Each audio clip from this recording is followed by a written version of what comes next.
2020 Board of School Trustees meeting.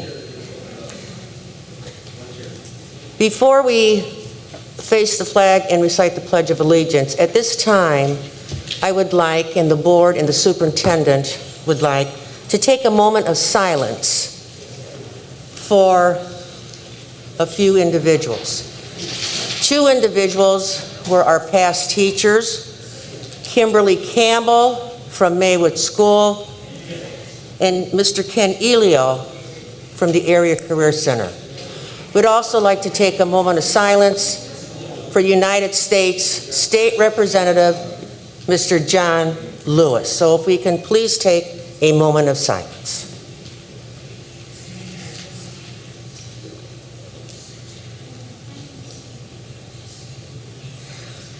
Thank you. May we please face the flag and recite the Pledge of Allegiance. I pledge allegiance to the flag of the United States of America and to the republic for which it stands, one nation, under God, indivisible, with liberty and justice for all. Thank you. Trustee Miller, are you here? I am. I'm here. Okay. Okay, roll call. Trustee King. We're here. Trustee Zulno. Present. Trustee Candelaria. Present. Trustee Miller. Present. And Trustee Mamala is also present. Let the record reflect that all 5 trustees are present and the superintendent of schools. Item 2, presentation. Superintendent Miller. Good evening, everyone. Welcome to our first August meeting. For those of you who are new in attendance, and just give you some idea of how this works. We do have one presentation tonight from the group that is helping to build the new high school. Then we will have our first period of public expression, which is, if you signed up for that, that's where you can speak on items that are on the agenda. I know many of you are here to talk about the reentry plan or student athletics. So that will be your opportunity to speak. And we go through some more business, and then there's another opportunity to speak at the end on any subject you would like. As I mentioned, we're at item 2A, which is a project status update from the Skillman Corporation, who are going to be reaching to us virtually tonight. They should be up on the screen. Good afternoon, school board trustees and Superintendent Miller. Going to try to set up my computer so that you can see the presentation. Give me 1 second here. Can everyone see the presentation okay? Yes. Yes, we can see it. I can see it, David. Awesome, thank you. Good afternoon, everyone. Here to provide your construction update for the month. As always, here's the table of contents. We'll start off with your progress key plan, some pictures, the next 4-week activities, milestone dates, on-site diversity, and we will go over the budget as well. Here's the progress key plan. Just to give you an idea, the current Hammond High School is here on the east side. On the north academic wing, we're finishing up drywall. In the main gymnasium, we are starting to paint in the main gym and the flex gym. In the pool, we're finishing the gutter systems. In Unit K, we're finishing all the storefront entrances and glazing, and interior glazing. For the black box, we are finishing up the ductwork area, and we're going to start the tension grid system, installing that. In Unit C, we have installed the secured vestibules for the 2 main entrances. In the south academic wing, we are starting with flooring, and we're going to work clockwise throughout the building. In Unit L, in the auxiliary gymnasium here, we've installed the gymnasium equipment as well. Here's the first photograph of the gymnasium equipment installed in Unit L, which I just talked about. Here's the secured vestibules for the Unit C, north and south main entrance. Here on the west elevation of the school, you have the loading dock. That's completely finished now. Here's in Unit K, the cafeteria, the cooler and freezer. We have been installing casework throughout the building, and this is the classroom area on the second floor of Unit C that looks out through the east elevation. Here's the flooring that we're starting in one of the restrooms. And here's the entrance of the restroom in the South Academic Wing, and here water fountains will be placed here as well. On the west elevation near the cafeteria, this is one of the entrances and access on the west side of the building. And this is the west elevation view of the entire building. We're about 95% complete with the tannish EFIS. We have this little part here. This is the pool. We're going to take out the ventilation system here. You see here, patch back with CMU block and finish out the rest of this EFIS. For the next 4 weeks structurally, we're going to install coiling doors for the boiler room and cafeteria, continue installing metal panels throughout the building, continue installing EFIS throughout the building, install storefront entrances for the South Academic Wing units D and E. Interiors, install ceiling grid and tile for the South Academic Wing stairwell, continue painting the black box and wrestling room, install gymnasium flooring, overhead sprinklers in the black box, countertops for the South Academic Wing, and install the air curtain for the pool. The milestone dates, we are done with the exterior glazing. The pool structure will be done towards the end of August. The bid date for bid package 3 will be towards the end of the fall of 2020. The bid date for bid package number 4, which is demolition of the existing school, will bid the spring of 2021. For the project diversity, for the month of July, we have 41% minorities on the job, 21% of whom were from Hammond, the Hammond area. Here's the backing of the diversity each day in the month of July. And as of now, we have 53 workers on site per day, 7% Black, 34% Hispanic, 26% from Hammond. And as usual, I'll pass it off to Scott Cherry to give us the budget update. Thank you, David. Can you blow that up just a little bit, David, please? Okay, thank you. That's good. Not a lot of changes from the last meeting we had. We can see still that in bid package 1, we're 100% complete. That had to do a lot with the site foundations and steel. See that in the main building. When you look at the far right column, I'm on line 101.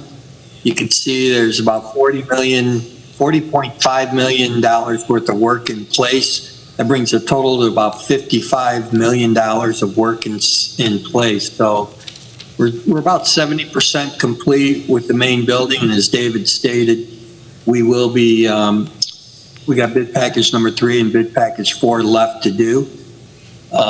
Slide down, David, down to the bottom, the contingency. You can see line 223, we're trending very well with the contingency. Started about 1.3 and we're at about 2.8 right now in contingency remaining. A lot of that has to do with return and closing out some of those bid package, early bid packages, and credits back and some of the allowances that were in the contract.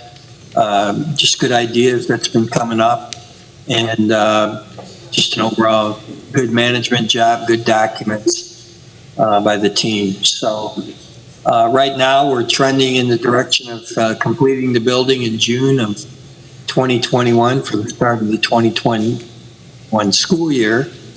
And we feel very confident about where we are right now. So budget looks good. If you can go over to the district-wide, please, David. Thank you. District-wide, we're in the middle of the Summer work right now, we had about $6.6 million worth of work. We've processed about 3, so about 50% complete with that. You can see there's about 3.4 still allocated for the next wave of work. Go on down to the contingency line, please, David. We used a contingency, kind of gives you an idea of what, how the jobs are going, if we're running into some unforeseen things, which we would anticipate with a lot of this work. But right now, we're still in good shape. Have some change orders pending, but the balance is still about 370,000 up from where we were in the beginning. Again, with renovations like this, we usually encounter some things, and the objective is, of course, to take care of whatever we can while we're there. So some of that contingency will be used, as it should be, with upgrades as we're working in those building, finding some things that might make sense to fix now. So overall, again, we're trending very well on the budget. No big items out there that we're aware of right now, but we're always on the lookout. Any questions on the budget? Trustees, do you have any questions? Trustee Mamalo, Yes, Trustee King. regarding the upcoming bid packages, will there be any additional workshops as you had before trying to attract minority, female, and local businesses? Ms. King, yes, there will be. We had a real good success on the summer work that we just put out. I think, I don't know what the percentage is of local involvement, but we'll do the same type of outreach that we've been doing and look for opportunities for everyone on the rest of that work. Well, at your next report, as you just indicated, you didn't know the numbers. We would appreciate the numbers next time, or you can have them emailed to the superintendent and he can get them to us. Additionally, we still have not addressed the issue of solar energy. So at one point, when we resolve that or address that again? I thought. David or Chris, can you update us, or maybe Mr. Miller? I had thought the board had agreed to indefinitely suspend talking about that. I can review the meeting minutes on that or review the video, but, we had a discussion about all that. And at this time, we decided not to move forward. I don't recall that. We indicated that something would have to happen. Solar is not out the question. Are you telling me solar is off the table? Is that what you're saying?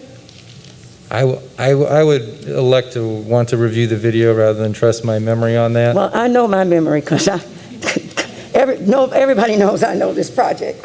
And I stayed on top of this project, and that was not, if it was, it went right over me. We had a work session where we discussed. We had a work session, I recall, and we went round and round, and Mr. Kuzno made some very good points regarding the additional funding that it would cost, but I didn't hear anybody say we was going to scrap solar. I think that because I had asked for clarification at the end of the meeting if we were going to move forward now or wait to a future time to look at It was, we were going to table it and bring it back. when we had a better idea of how much money was left on the project, because we were also talking about increases to, now I'm remembering some of this. It was, we've talked about some cost increases to provide the athletic fields we need out behind the new Hammond Central. And so I think that was why some of the trustees said we need to wait till we're farther along in the project to see what money is left over, whether or not solar is feasible or not. I don't know. Well, that's not scrapping. I apologize. I do. That's Thank why you. my first comment was that I need to go see the video again. But I am remembering what we talked about. Oh, okay. I clearly remember, and no one said about scrapping. Yeah, Mr. Miller, I agree with what you're saying. That's the way I remember it, and I think that, and it's pretty typical in these kinds of projects to make sure we get everything we absolutely need, and then continue to look at those options for solar, which we'll do. If there's money available towards the end to utilize solar or other green energy, we certainly will look at it. And there'll be a time to do that. And I know if there's money available, can you also look into Tesla solar panels? I think we'll look at all options. Why not? Our fear at the time, we've got 2 bid packages remaining in difficult times, a market that's a little bit uncertain, although we anticipate some good competition for the balance of the work. But I think everything's on the table when we look at solar, when we look at other options. And I think that time will come once we bid the other packages and see exactly where we are and look at the district-wide money. I think it'd be a good time to look at that. Yes, if the money is there and feasible, but if it's not and it could be placed into something else that is feasible, then I feel that this board should also keep that in mind. But again, Yeah, I think if we keep trending like we are, you should be in a pretty good position to have some different options to look at. Thank you. Trustee Mamala, but for the record, let's be clear. Yes, Trustee King. From day one, I asked, which line item would the solar money come out of? And you all indicated it would be in the 3rd packet. That's a matter of record. And then we finally had the gentleman to come here and discuss it, because money was there. They said X amount of dollars was there for solar. So we have to go back to the videos. That's what we're going to have to do. Because again, the community said in a meeting with the powers to be, that was a major issue of solar. You don't build a $110 million building and don't include solar. Thank you.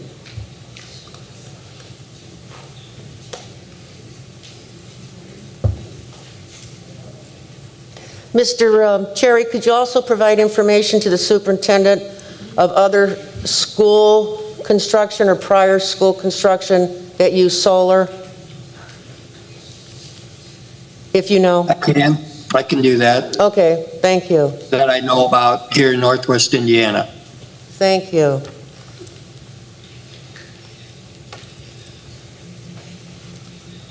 Anyone have anything else for Skillman? I have nothing. Any other questions, comments, trustees? Trustee Miller, do you have No. any questions? Trustee Candelaria? No, but Okay. thank you very much. Okay, Thank you. thank you. Thank you. All right, item number 3 is coming to our public expression first period. When you come up to the podium, please leave your mask on. You have 3 minutes. Please state your name and your address. First community member, Mr. Bill Luter. Do we have wipes? There should be wipes up there too. You're the first person, you know. Yes, there is, Mr. Miller. There is. Yeah, please use the wipes and wipe the microphone after each use. Thank you. Good evening. Usually I come up here with a prepared statement, and I'm not going to use it tonight. I'm going to play it by ear. There's so many things to say. There's so many uncertainties in this world. There is one certainty that's going to happen in a couple weeks, and that's everybody's going to go back to school in some way, shape, or form, whether they're in the classroom, e-learning, or a combination. We know that's going to happen, and that's good for the students. Came across a tweet yesterday, though. It's great to have that feeling back of rushing through work, so I can watch the Hawks and Cubs tonight, a feeling I took for granted prior to COVID. As Mr. Miller probably found out last Thursday, a lot of the kids feel that way. If any of you go home and watch the Cubs game, the Sox game, the NBA, the NHL, you get a sense of normalcy for 3 hours. There's something right about hearing the crack of the bat or hearing the horn go off in the NHL. I'm not a big basketball guy, so I don't watch it. But I would say that these kids need that normalcy. School's going to bring them some normalcy. Sports will also bring them that normalcy. There's a bunch of guys here waiting to talk, so I'm going to let them have their time. Thank you. Mason Luder? Is that right? It's Megan. Megan? Yes. Okay, Megan. I'm going to be speaking on the behalf of Gavitt Sports. President Kennedy once said every accomplishment start with the decision to try. A few years ago, I decided to try wrestling and was able to accomplish becoming a city champion and finish second in the state finals. This year, I decided to try cheerleading as I entered high school, and I haven't had the chance to accomplish anything because of the shutdown. All of the athletes here want to try. If we want to try to have their season, we want to try and have our seasons. We want to try to prove that they can do what is necessary to stay safe. We want to try and forget about pandemics, protests, and politics, even if it's just for a little bit during a game. We want to try and be kids. How are we supposed to accomplish any of it if you won't let us try? Thank you, Megan. Hayden Luder?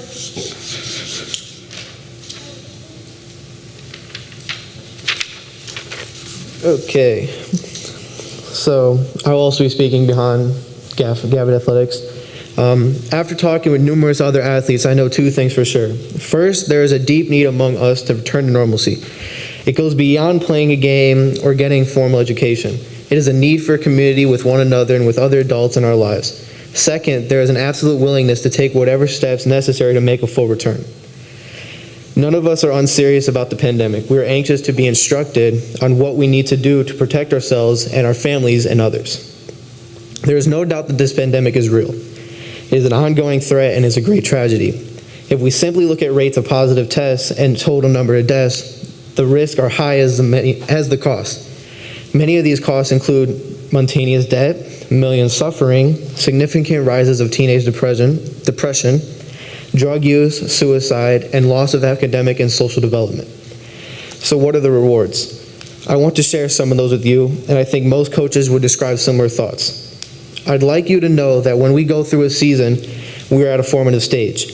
The desire we have to play and succeed, the investment of emotion, time, and physical effort we put into it creates an opportunity for deep learning to occur.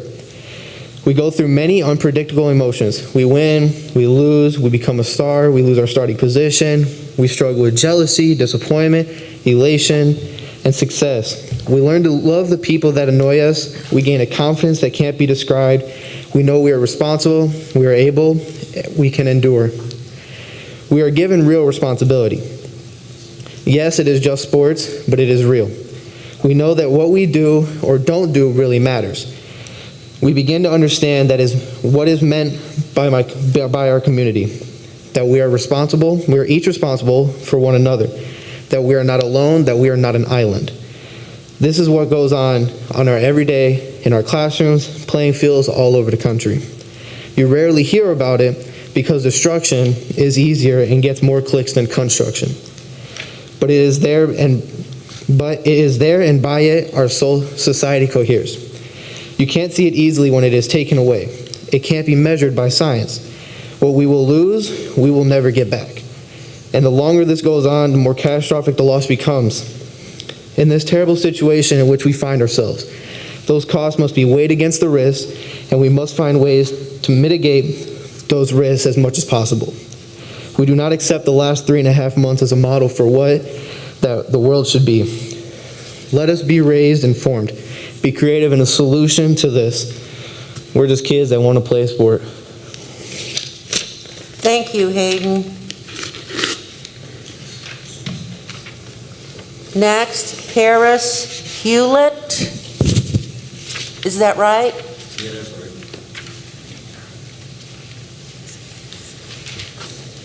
Hi, my name is Paris Hewlett. I'm the quarterback at Morton High School, and I want to say on behalf of our program, we take all those safety precautions necessary to stay safe and away from the virus. And also, athletics keeps a lot of, our players off the streets and in school trying to make a way for not only themselves but their families, because they got families that's dependent on them, especially for scholarships and stuff like that.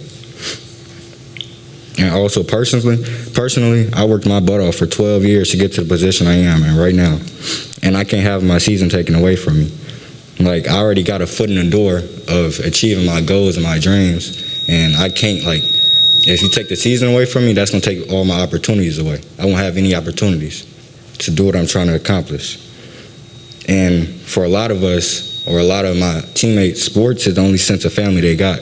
A lot of our kids don't got families at home, or they don't have a good one. When they come to football or practice, they with their family. They with their guys. That's who they love. Like, that's our family. Yeah, that's it. That's all I gotta say. Thank you. Thank you, Paris.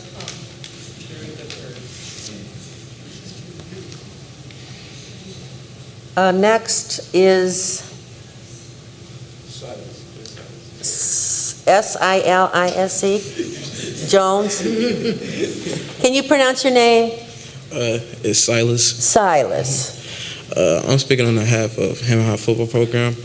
I know we haven't been the best in the past couple of years, but I can say this for the most part. Like, football is basically all we got. Because, a lot of people, we don't got nothing to do. It keeps us off the streets, keeping us out of trouble, keep us in school, What else can I say?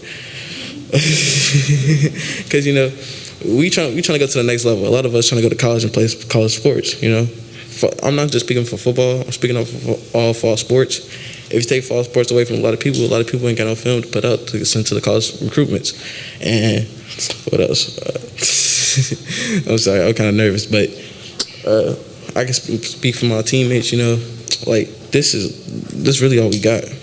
A lot of people don't have no plan B for this. We just trying to make it out and trying to make something happen. Like, I can say that, like, from last season, we didn't have a good season. Everybody knows that, but this year it was different because it's new coaching staff, it's a new environment, it's a new energy, and we was hoping to make something happen this season, and hopefully we still can, due to your decisions. Yeah, we just want to make something happen, make something work, because we ain't got nothing else. Because football is really keeping a lot of kids in school. Because if it weren't for football, you wouldn't have a lot of students. A lot of students, to be honest, you wouldn't have a lot of students because a lot of students would have dropped out or gave their life to the streets. That's everything they got. I've been playing football since I was 5 years old. I'm just trying to make something work. That's all I got to say. Thank you, Silas. Cindy Murphy?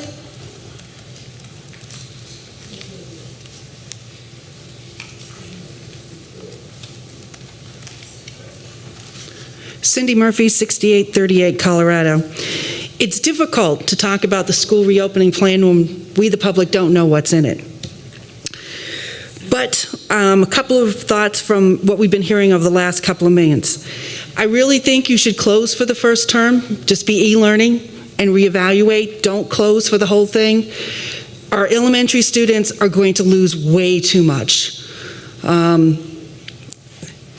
Allow students access. Having gone through it with a 3rd and 4th grader last fall, I know it's a great plan with e-learning for those kids to go and log in at the right time, but I lived it with a 3rd and 4th grader, and it's like, stayed up, slept in, didn't always make that time. So if they don't make it, can they make up that lesson at another time? I know you don't want to do that, but what are you going to do about the kids that slept in and aren't making the 1st and 2nd hour classes? The other thing, as I've been talking to teachers over the last couple of weeks, and many districts have done this, they don't want to lose their support staff, they don't want to lose their bus drivers, their psychologists and everything, and they were paid to stay home. So you have teachers working overtime trying to do all this work. If you decide to go to e-learning, repurpose those employees. Don't have them just stay at home. So the one teacher, who's one of your master teachers, she told me she was literally getting texts at 2 a.m. in the morning from the parents who are working the night shift. Those other people can be repurposed to contact parents saying your kids haven't done their homework. They could be doing homework help. They could be grading some of the homework coming in. If you got students that aren't participating, then repurpose your psychologists, psychiatrists, your counselors, your instructional coaches to figure out strategies to bring those kids back in. Don't leave it on the teachers. Because if you don't figure out how to repurpose those employees, the legislature's going to put something in law next year. They don't like those people staying home and earning a paycheck and not working. The last thing I want to talk about is athletes. Having 5 athletes, I totally understand what these guys are talking about. I had 2 boys out of the 5 that if it wasn't for sports, they might necessarily not have been the best students, because being in sports meant they needed to be at school on time. They needed their grades. And yeah, as a parent, I want these people to be safe.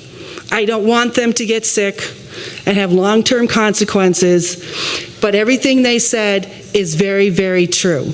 Some kids live for sports and academics are secondary. And sometimes along the way, they hit these great teachers who teach them that, you know what, sports is for high school, but academics is for the rest of your life. And they hit that special teacher in Hammond because they've stayed in sports.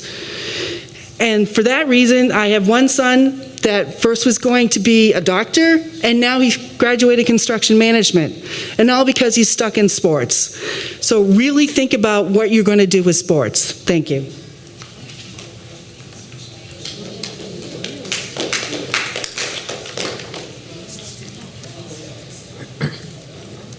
You needed to wipe the microphone after you used it.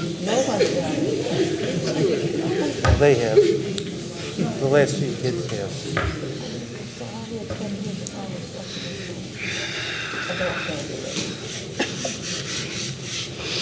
You need to have one of those little signs on here. Don't forget to wipe. Thank you. Devon James.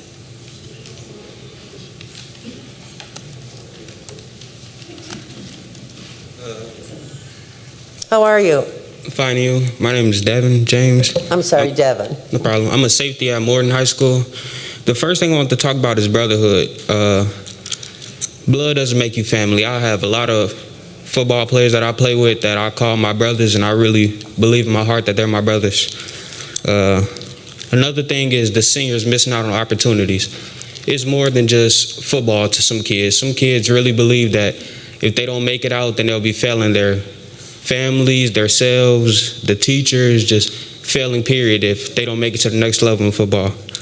Another thing is coaches are father figures to a lot of students. A lot of people don't really understand that, but me personally, I don't have a father that I always see through. So Monday through Fridays, practices, just going there just keeps me above the, you know what I mean? Yeah. Another thing is sports does keep kids off the streets. They keep us off the streets.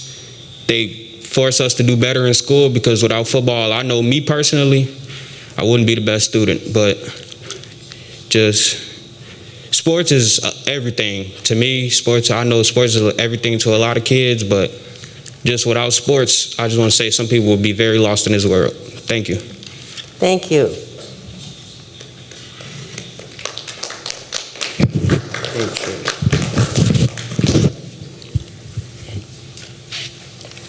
Anita Cox.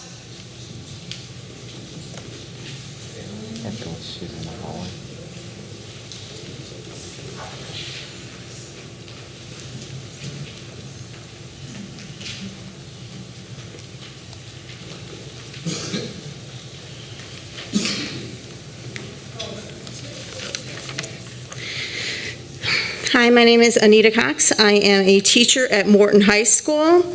I am asking for the safety of all staff and students to approve that we use e-learning for the start of the school year. I know this is a difficult choice, and choosing e-learning will be a burden on many families, but it's the safest choice, and our top priority must be to protect kids. But I also ask that you please don't force teachers to make a choice to risk their job or their life. That's it.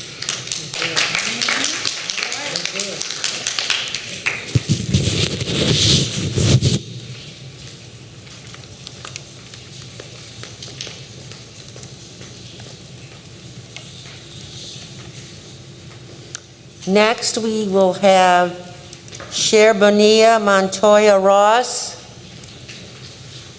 If I'm correctly pronouncing it, Cher Bonilla Montoya Ross.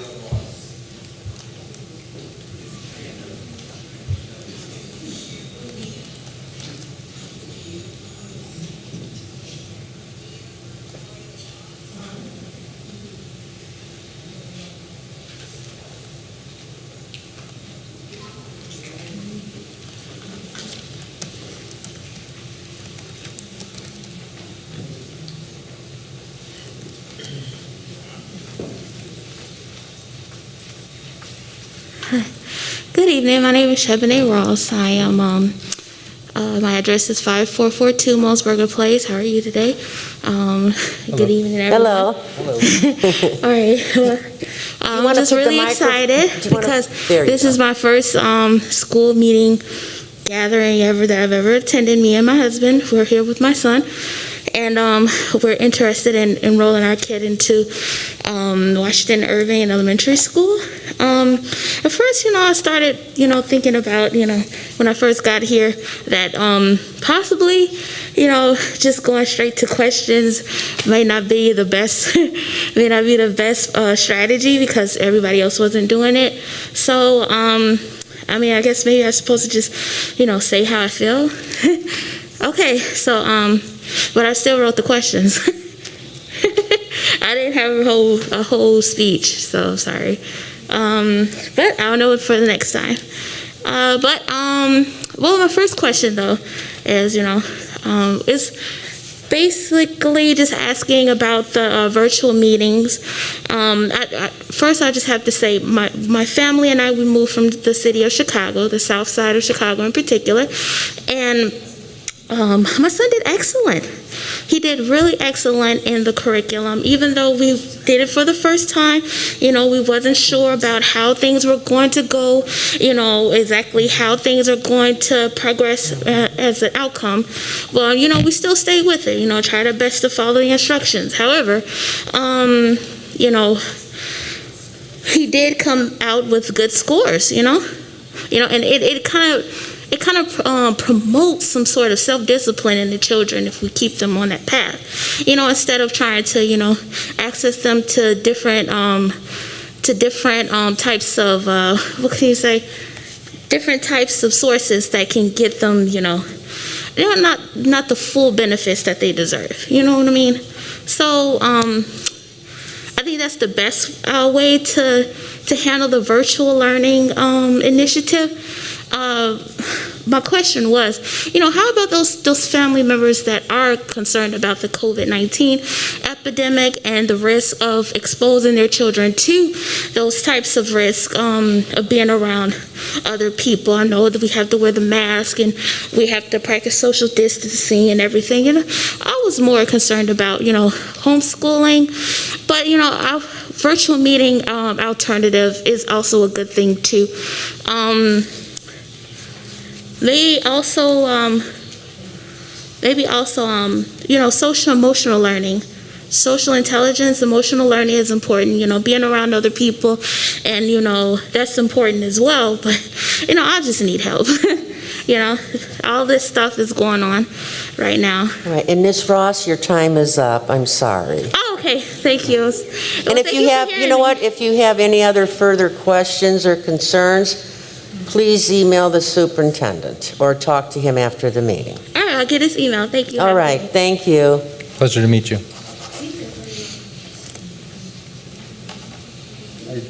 Trustees, I do have one comment from the public expression inbox. It's from Greg Erminger, 2046 Superior. I want to speak on fall sports and how it's important that we let the kids play. This is an important outlet for the kids, and it's proven how students excel while in a sport. It's a place where they can go and have structure, and most athletes look at their coach for advice, guidance, and help with everyday stress. This is also an important time for senior athletes in trying to get college scholarships. You can see that surrounding schools are going forward with fall athletics, and so should we. Thank you. All right, item 4, unfinished business. Superintendent Miller. Okay. So, there we go. So just to review, because I know there's a lot of new people here, at the last board meeting 2 weeks ago, I asked the trustees to approve a framework for reentry. It was a multi-page plan, over 20 pages, that described green, yellow, and red options for reentry. The green plan was traditional face-to-face instruction 5 days a week. The yellow plan was hybrid instruction, where you can see there students attended physically 2 days a week and virtually 3 days a week. So essentially, Wednesday would be used as a deep cleaning day between the two groups reporting. One group of kids would come Monday and Tuesday. Wednesday, we deep clean the building, and Thursday and Friday, the other group of kids would come in. And then the red plan was all students attend full-time e-learning. With all of these plans, we said full-time e-learning was an option. So no matter which color we went with, we said that any parent that wanted full-time e-learning, that was an option for everybody. So even if we were on green or yellow, any parent that wanted full-time e-learning for the semester, likely the year, was going to be an option. One of the things that if you recall from that meeting, for those of you who saw it, that I said was a tad frustrating though, was we didn't have a lot of guidance as to hard metrics that should determine where we fall on the plan. So which data should we use? Should it be at this percent or this percent to determine green, yellow, or red? And I am going to go over some of those things as part of this presentation, but unfortunately there's still a lot of confusion out there. And then I will end with a recommendation to the board. So I do want to mention this too. E-learning 2021 will not be a repeat of the spring. You know, in spring, we were all very rushed to come up with something due to how quick we had to go to full-time e-learning. We will, as someone mentioned from the public podium there, we will strongly be encouraging students to follow a school day schedule. So for high school, you will have your school day as a normal school day. For elementary, they will have their normal hours of the school day. There's certainly built-in breaks, a longer lunch than typical, and some things like that in the schedule. But that would be the recommendation for any student on full-time e-learning. Whether the board approves full-time e-learning for everybody or it's just the parents who choose it, it's going to be like this, where you're going to be recommended to follow a school day schedule. Social emotional learning, another parent just brought that up. It's going to be incorporated pre-K through 12 every day. If for students who are on e-learning, we recognize that there's going to be a gap in social development. And we want to make sure that we're incorporating those things every single day. We have some excellent people on our staff who know social emotional learning, already have a year-long curriculum planned out. So an individual teacher doesn't have to reinvent the wheel. They will be provided with that day's lesson for social emotional learning to use with their students. Teachers will be conducting lessons in a typical school format, not every day, but there's going to be some sort of warm-up or intro or review. And it's going to be followed with a presentation of some sort of new material. We call this gradual release, right? Then it's going to be virtual groups. Our Google Meet software will allow teachers to place students into virtual groups so that they can do the group work together, the I do, we do, you do. Then there'll be some independent work, followed by some sort of assessment at the end of the day to gauge the learning that happened. So we're really trying as hard as possible to have the same format that there's a lot of students in here that you should be used to of how a lesson looks like, but just in the virtual format. So we are working for this. Another person mentioned this, that we need to have something in place. Obviously, we were thinking about this on how to best do this, and I'm not ready to announce every detail about that, but it is on our mind. How can we provide after-hours assistance to students who need to continue to do their work? Attendance will be daily. This is something that we do feel strongly about, not weekly. In the spring, if you turned in your assignments by the end of the week, you got counted present for the entire week. We don't think that's an honest and fair way to move forward. But we do have a lot of concern for those families that may have to be asynchronous, meaning they won't be able to follow the normal school day just because of something going on in their life or whatever. And as long as they log in during that school day, sometime during that day, we will count them present for that day. So the teacher will likely post attendance during the normal time slot. So if it's first period for high school, 7:30, they're going to post their attendance for that day. But if there's a kid in that class who logs in later in the day, someone like an attendance person will come in and record the attendance for that person. So that is a change from the spring. But overall, the theme with all of the e-learning for moving forward is we wanted to make it as similar to the in-class education that students had. So like if you're in high school, you'll get a schedule, you'll have a period from this time to this time, you'll get a passing period, even though you're at home, where you can go to the bathroom, get a snack, whatever you need to do, then your next class will begin. So that's how the day is going to be structured. Same thing with lunch. You get a lunch break from 11 to noon and get a chance to get caught up. All right. So Lake County Board of Health recommendations. I want to review this. Dr. Vavilala is the doctor who's in charge of the Lake County Board of Health. That's BOH. Last Friday, I got a copy of it. They released it publicly yesterday about recommendations for schools. One of the very first things she says in the intro, why she did recommendations instead of a directive, was she felt that it was impossible due to the needs of the various school districts in Lake County. That the needs of Tri Creek, which is down by like Lowell, Indiana, are much different than the needs of Hammond. And so she made recommendations instead of directives. I want to highlight some of the big ones. There's not enough time tonight to go over every single item, but I'm going to highlight some of the big ones. And I did put the letter, if you want to reference her letter, it corresponds to each point. She said, elementary should be in person while wearing a mask, and every kid should be 6 feet apart for elementary kids, that they must be 6 feet apart. If you've been in one of our Hammond schools and you've seen the number of kids we have, having every kid 6 feet apart represents a very big logistical challenge. Middle and high school should also have 6 feet of social distancing, but if not, they should be hybrid or online if we cannot guarantee 6 feet of social distancing. Item E3, band, orchestra, choir should not commence. We're pretty good in that. Mr. Sawinski, our district HAPA director, has been planning and working that all HAPA events across the district we will be able to do remotely. And I know some people are concerned, but this was the doctor's opinion under item F. Those are her exact words. Strongly recommend canceling fall sports. I did not paraphrase. Those are her words. She also gave some bans for colors. So, percent positive for COVID, 0 to 5, she identified as green. And you can see that there's different items here for in-person, for elementary and secondary. And all the way up to 12%, she added a color too, she added orange. That was the first time we heard about orange, was when she released the document. But in person, all the way up to 12% positive was what her recommendation was for elementary.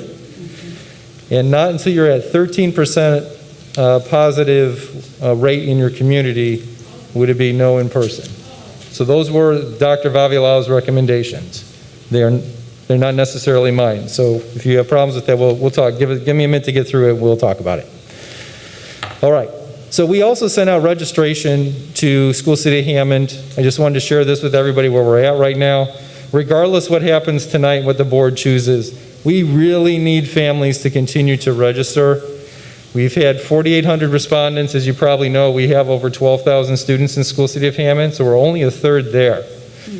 39% of respondents indicated they would prefer a traditional, meaning an in-school education. 58% chose full-time e-learning. You add those up, they say don't add to 100. There were some people who skipped the question. they can come back at a later date and complete the registration. That's part of the registration. If you don't have everything that day, you can come back and finish it later.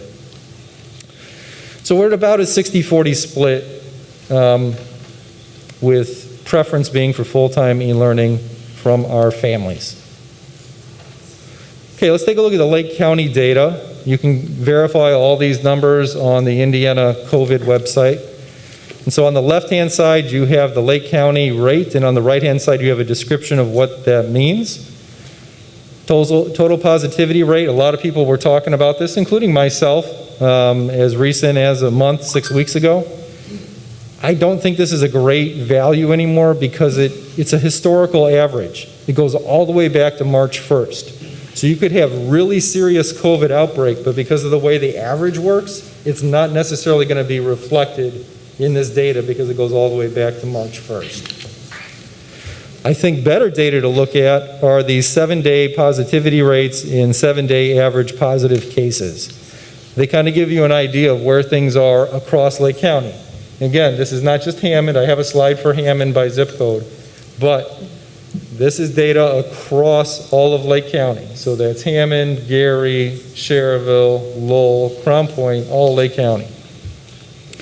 So the 7-day positivity rate is the average of those who test positive in Lake County versus the total number who were tested. So what that means is on 7/28, 7.2% of all people who were tested for COVID tested positive. And I've included there for the past 2 weeks, that was one of Dr. Vavilala's recommendations, is you should look at 2-week periods of time. You can see that it spiked around 7/21, and then it has gone down a little bit on July 28th. That's as recent as that data is. Not all data is available the same day, like they don't have today's data available. And then we have a 7-day average positive cases. So this is not compared to the total number of tests that were administered. This is just a hard number. This many people in Lake County, Indiana, across 7 days tested positive. So you can see on the 19th, the 26th, and then down to August, we did have a slight drop in positive cases in Lake County. But that's the relevant data to me that you need to look at when you're considering what should School City of Hammond do. Okay, let's look at Hammond data by zip code. So on the far left column, you have the zip codes. Yes, 46394 is Whiting, but a lot of people who have a Whiting address attend School City of Hammond. I don't mean out of district. I just mean if you go up to like Robertsdale, it's actually Hammond, but it has a Whiting zip code. You can see the columns are 8 COVID positive on 8/3, weekly increase from 7/27, then a weekly increase from 7/20. And so what do those percentages at the bottom mean? They mean that from 7/20 to 7/27, we had a 10.29% increase in the total number of positive cases just in Hammond since March 1st. So 10% of all the COVID positive that has happened in Hammond since March happened during the week of 7/20 to 7/27. That's a huge amount of COVID positive if you look at it all the way back to March 1st. Still, even next week wasn't as bad, but we have over 5%. We have 6.14 from 7/27 to 8/3 positive cases here in Hammond. If you do the math, it's over 15% of all the positive cases since March have happened in the past 2 weeks here in Hammond. That's the best data we can get. The only data they give you by zip code is the number of cases. They don't give you the positivity rates or anything else, so that's the best data we can have. But it indicates to me that Hammond is not necessarily, even though we see a downtrend from 10.3 to 6.14, overall, things have been much more serious in Hammond with COVID now than they were, let's say, in June or even in May. Okay, we have some human resource challenges that I'm just going to be transparent with you. Many people have brought these things up in social media and other places. We have 19 sites and 21 buildings in Hammond. We're the largest school district in Lake County.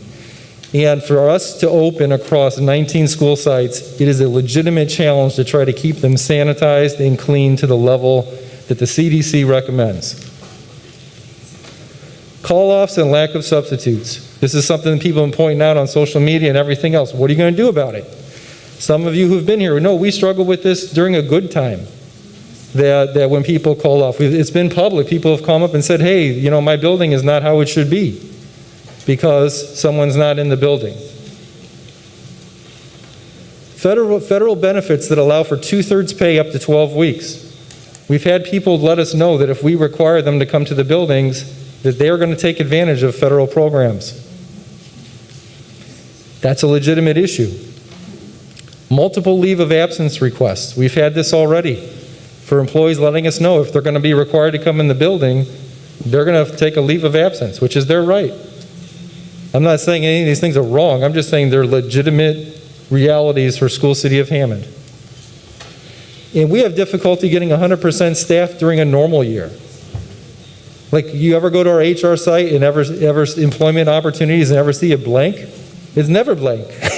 We're always looking for qualified people to come work for School City of Hammond, let alone during COVID time. So these are all challenges that are real and legit when it comes to myself making a recommendation to the school board on what we should do to start school. I want to say this too. I call it weakest link. There's probably a better word for it, but it is a challenge. So if we take that parent data and let's say we bring just those 39% who say they want their kids to come to school, that's roughly 5,000 kids out of the 12,900 pre-K through 12. 5,000 kids, they probably need around 1,000 staff in the buildings to support them. So that's around 6,000 people who would need to follow all expectations for 6 to 7 hours a day for 180 days a year. Trustee King remarked that we can't even follow the expectations up here on the mic cleaning. That is a real-world example of the challenge, and that to try to get that many people to meet the expectations all day long for 180 days. How many of you work with kids? How many of you have kids? I mean, I was a teacher for 14 years. I know what it's like to work with kids. And sometimes you start really strong, but how are those protocols going to be in October? It's a legitimate concern. So that's an average, sometimes I like statistics. That's an average of 1,170 hours per person of following the expectations in one school year. What's my point in saying all that? It's just I'm being a realist about how kids are and how adults are. And no matter, you pick the policy, cell phone, IDs, uniformity of color, we don't get 100% compliance on any policy. And to think that if we're going to get 100% compliance on masks in every one of these policies that are brand new to everybody, I'm not sure how realistic that is despite best intentions. So my recommendation will be to the school board that we should pursue full-time e-learning for the first semester. Let me explain why I say the semester, and I'm okay if the board wants to have a different time frame, but I'm going to explain my recommendation and why I say the first semester, or at least through to Christmas break. Number one, high school credits are based upon a whole class, right? You're earning a high school credit based upon doing the work for an entire class period. And jumping in and out of that, I'm concerned, is going to be really difficult for counselors and teachers and everybody else to manage. I also don't see a lot of people saying COVID's going to be great in October or November. I don't mean to be sarcastic, but I don't hear people saying that this situation is going to be markedly better by October or November. I think the earliest we can legitimately take a look at things getting better is hopefully by the new year. The one thing I don't want to have happen is kids in, and then we have to cancel school, and then move them in and move. I think that's the most damaging thing we can do to our community, is come in and out because of COVID rates. The one good thing I think that we do have is our new e-learning plan. I do think it's solid, and we do have experience that other school districts don't in how to do e-learning. And it's not, I'm not saying it's without challenges, please, I'm not a salesperson. I'm not saying it's without challenges. But trying to jumpstart school at 9 weeks or 4 weeks or things like that, I'm not sure is going to be very easy for anybody involved. But I did put up there the caveat that we're all reasonable people up here on this board and the superintendent and my administrative team. If we see the situation dramatically improves, of course we will revisit it. Of course we'll revisit it. But I don't see a lot of scientists saying this is going to get a lot better by late fall. Matter of fact, I see scientists saying things like, there's an article, a researched article that came out this week that talked about now little kids can have higher rates of COVID than older kids. We see things like that now. Okay, are there some exceptions? There are, that I would recommend the board accept.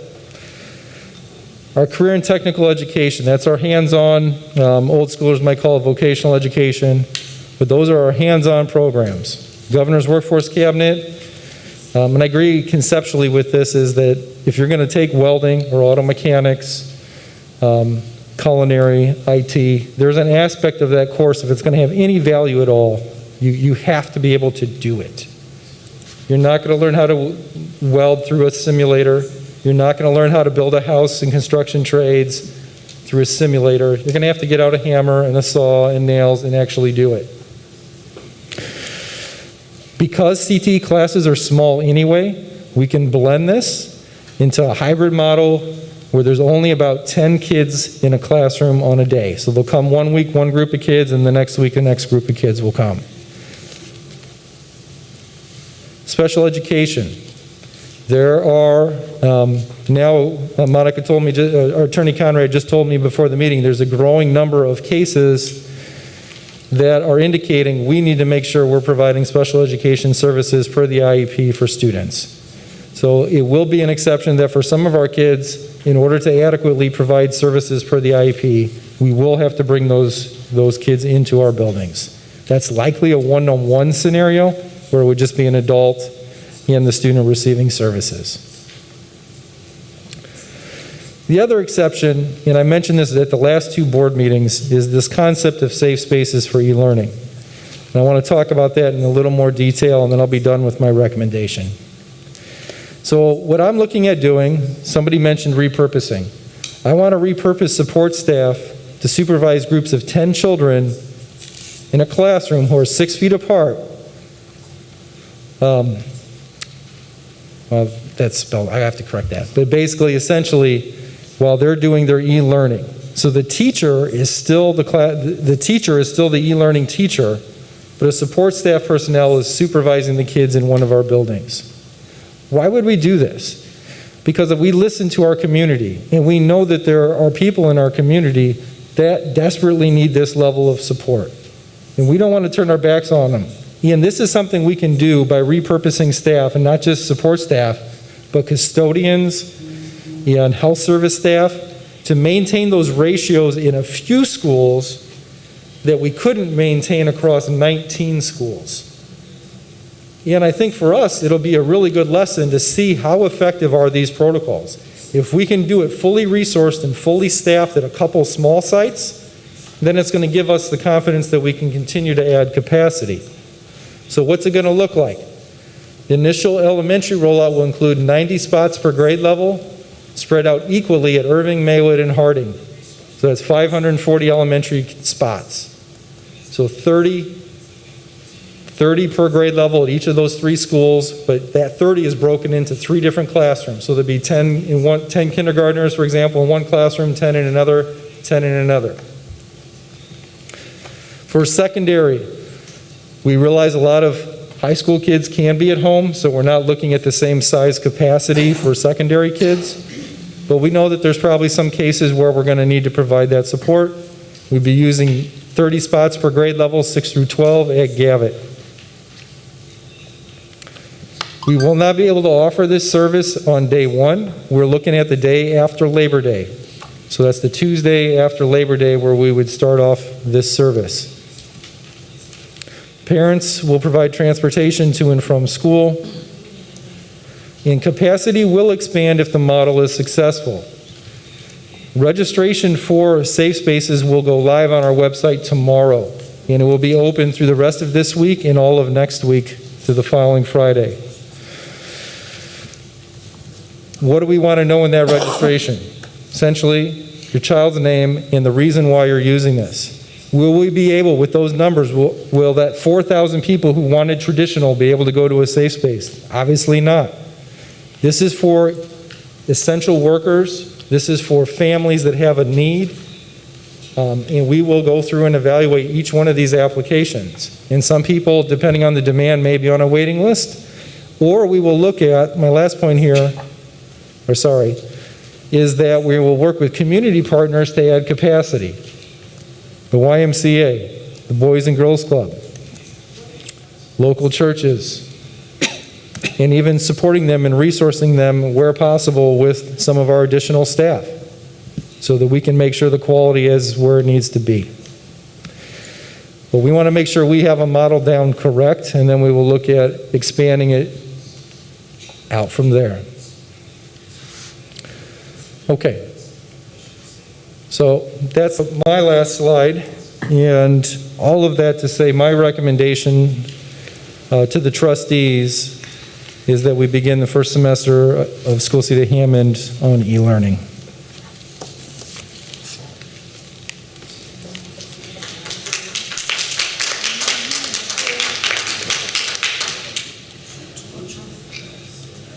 Trustees, you have heard the presentation of our superintendent on the school reentry plan.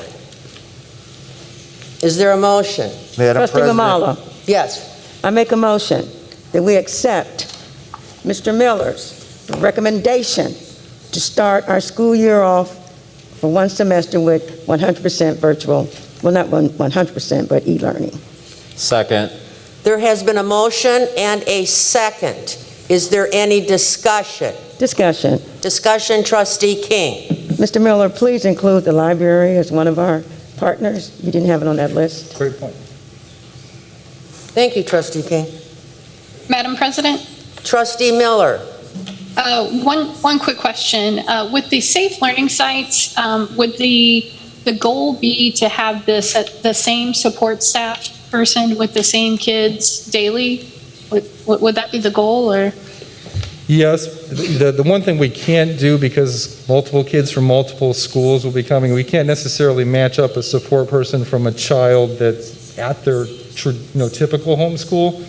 But yes, the point would be that they have a seat and they go to that same physical location each day that they're reporting and have the same adult supervising that space, yes. Cool. All right, thank you. Trustee Mamala. Yes, Trustee King. One other question, Mr. Miller, in terms of the support staff. Are we using as many people as we can? My question is, are we anticipating layoffs if we don't use all of our support staff? So certainly the hope is to be able to use 100% of our employees. My personal thought is, and this is kind of one of the points I was making earlier on my presentation, I don't want to lay anybody off because we really need our people. This COVID will not last forever. And we are going to need our bus drivers, we're going to need our food service staff, we're going to need our substitute teachers, we're going to need everybody. So everyone that we can keep on with a repurpose, because I agree with one of the comments, we don't want to have people just sitting at home, but everybody we can repurpose, we will. Dr. Green, would you like to add to that? I think that's a correct statement that you just made. That includes all of our groups. So even if a school is not being used, that principal that's in a school that's not being used would also come over and support safe sites, security, food service, everyone. So we anticipate that we will need all of those people to make sure that we can run a safe site. Thank you. Is there any more discussion? There has been a motion, there has been a second, and there has been a discussion. All in favor say aye for the school reentry plan? Roll call. Roll call, I'm sorry. Roll call, Trustee King. Yes. Trustee Zulno. Yes. Trustee Miller. Yes. Trustee Candelaria. Yes. And Trustee Mamala also votes yes. The school reentry plan, on the recommendation upon our superintendent, has been approved.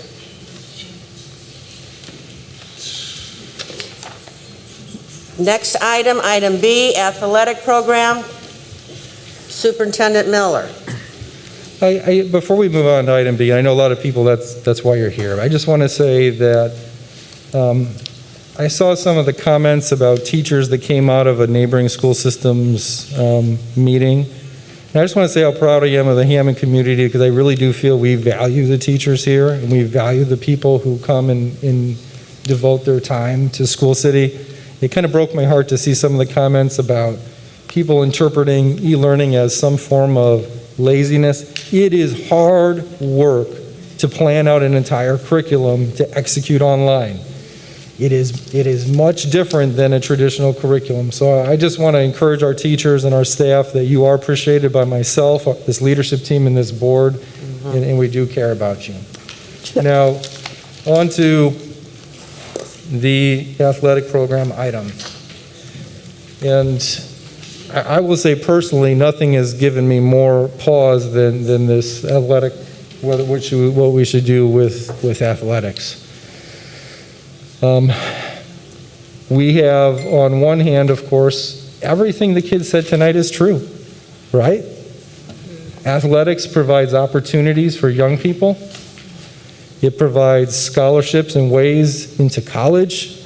It sucks that it has to be an entry point in our country. Like, I wish the leaders of our country could figure out to make higher ed accessible to everybody. But in our country, we don't have that. So we have to consider things like this. I completely affirm the family thing that was talked about. So, you know, that I feel like these are my brothers. I played some sports. I get it. I completely affirm that part, that it provides connection. I also affirm that it improves academics, that kids go to school and they do things like e-learning because they want to stay eligible and participate into sports. On the whole other side of things, and I'm not saying this is my recommendation yet, the whole other side of things, though, is this is an extracurricular activity sanctioned by a school system. It's sanctioned by a school system. Yes, we don't compel parents to come to sports like we do compulsory attendance, but it is an event that we are saying School City of Hammond is supporting this event. We put money behind it. We hire coaches. It is undoubtedly and legally a School City of Hammond activity.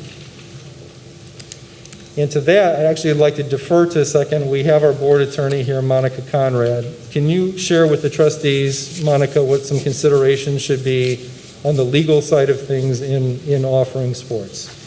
Sure.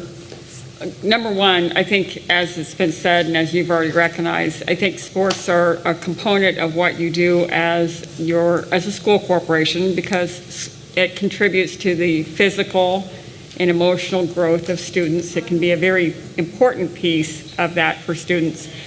And there's a lot of growth that happens for students who do participate in those sports programs. You know, as you know, we've got COVID-19, we've got this pandemic, and there's lots of concern out there in terms of, what that means and the increases that have been seen. I think when you look at what's happening right now in professional sports, they're having a hard time getting their season going in terms of the transmissions, and even when teams, even to begin to contemplate teams playing each other. I think we're watching some of this play out right now with college athletics as well. So there's still a lot of uncertainty right now with sports, professional, college, high school. I think what we're seeing right now in Lake County even is there's a lot of transmission that's going on with club sports, which is outside of what you're doing even with schools. Having said that, one of the things that have happened this year is, every year, in order to participate in sports, you have to sign a waiver of liability. It's a waiver, it's in order to participate, it's an assumption of risk. And I think pretty much a lot of the sports teams have now modified those waivers to include considerations with regard to COVID. Ours does, yes. But even with those waivers, you cannot eliminate that you won't get sued. Okay, so those waivers sometimes, it can become litigation on top of litigation. So it doesn't mean that you won't get sued just because you've signed that waiver. One of the things that has happened here is just on Saturday, the 31st, is when the Lake County Health Department put out the advisory that you've referenced already, Mr. Miller, and has noted that Lake County is in that yellow, has noted the in-person instruction for students for elementary, that hybrid for secondary, but then went on to say schools need to be looking at canceling sports. It was her recommendation. She also noted in that, and I think this is the thing that's very difficult, is she noted in that advisory that throughout Lake County, it's very diverse. You've got Lowell at one end, and you've got, at this end, you've got Hammond, Gary, East Chicago, and that transmission rates are different throughout the county.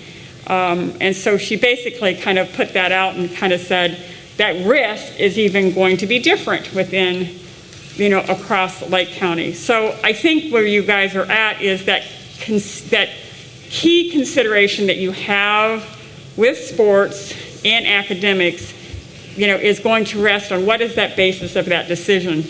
And if your basis of the decision is due to safety and health considerations and risk of transmission, the risk with sports has greater risks with it than attending class with masks and social distancing and good hygiene practice. Because in sports, you're not getting that social distance in, you're not wearing masks, and some of the hygiene practices there are even more prevalent than what you see in a classroom. And then you add to it even additional risk when you've got your health officer for Lake County now saying that she's recommending the cancellation of sports. So you've got, with that then comes, and you've already had several kids test positive. There's also the question in terms of, whether or not that gets transmitted to other community members or staff that might be working with those kids. So in light of that, you have a greater exposure and greater risk with the sports than you do with bringing kids back to in-person instruction.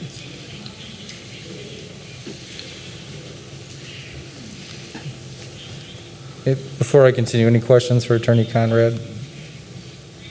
Well, what would your recommendation be? Yeah, I'll get to it. Yeah, I apologize. My recommendation is to be consistent with the previous decision, that I don't see how we can safely do sports and say that we have the safety paramount of all of our students. I don't see how that's logically consistent. I can get it for practice. I understand it for practice. Even though we had 5 positives in a week and a half in School City Hammond, I can understand it for practice. But in an actual football game, when you are lined up on a line of scrimmage against somebody, how are droplets not going to be communicated to the other person? I don't get, I played football. You're going to be hitting, you're going to be smacking. How do droplets not get communicated? And to say that it's not safe for everybody during the day, but we're okay with our young people doing it at night, I don't know how to rectify those two logically in my brain. They seem contradictory to me. They say we're having different priorities. So my recommendation is that we have to cancel contact sports until the situation would change.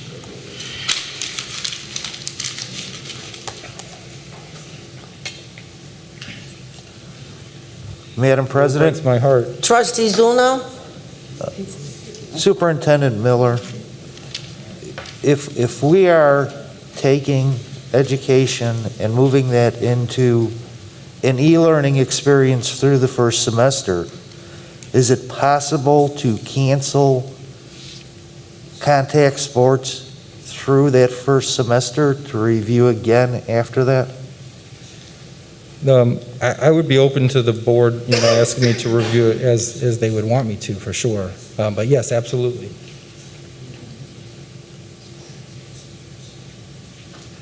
Trustee Mamalo. Trustee King. Trustee Kuzno, could you clarify what you just said, please? Because I didn't follow you. All I was saying was if we're canceling in class for the first semester, we cancel athletics just for the first semester and review again at that point, which we may be reviewing the school situation at that point too. I don't know. It gives an outside chance of maybe in the second half of the year getting some athletics in. Well, in terms of eligibility and, the rules of, would we conform with that if we, did what you recommend us to I do? have no idea. So we would have to know what the Indiana Athletic We, Association. we wouldn't be eligible for any state tournaments or anything if we moved our sports to the spring. I will just tell the audience this, that many of you know that Illinois sports have decided to do some flip-flops. The Lake County superintendents, all of us signed a letter to the new commissioner of IHSA, Indiana High School Athletic Association, asking to do the same consideration. He acknowledged that he received our letter and would take it under consideration, but on his very first day, he is brand new as the president of IHSAA, he announced his intention to continue with fall sports. But all the superintendents in the area did ask him to consider flipping the sport to the spring.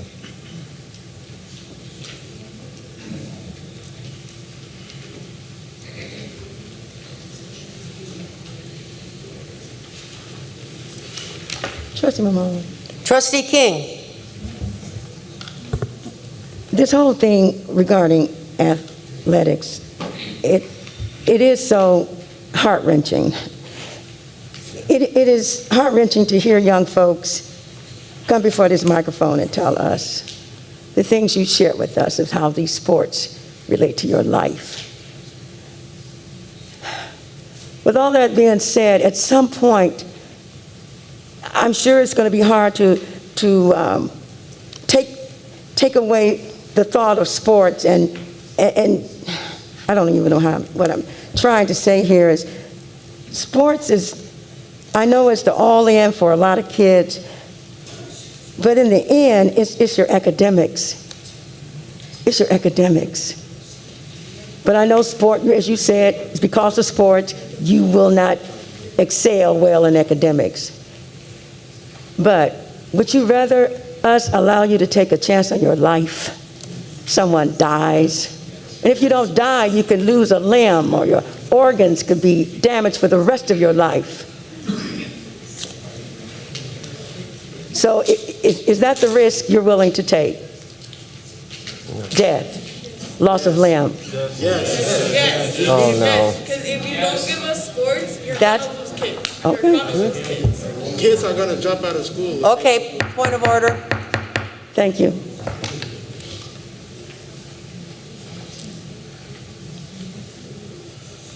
Yes, Trustee King, and board members, if you want to chime in, we did not ask for this. We did not ask for this at all.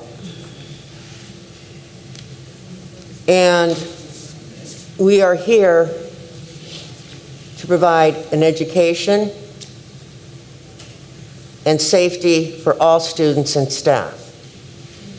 We're just not one high school like other school corporations. It's easier for them because they have one high school and they're more self-contained. They only have one football team. We have 4 high schools, 4 football teams, 4 middle schools, 4 football teams.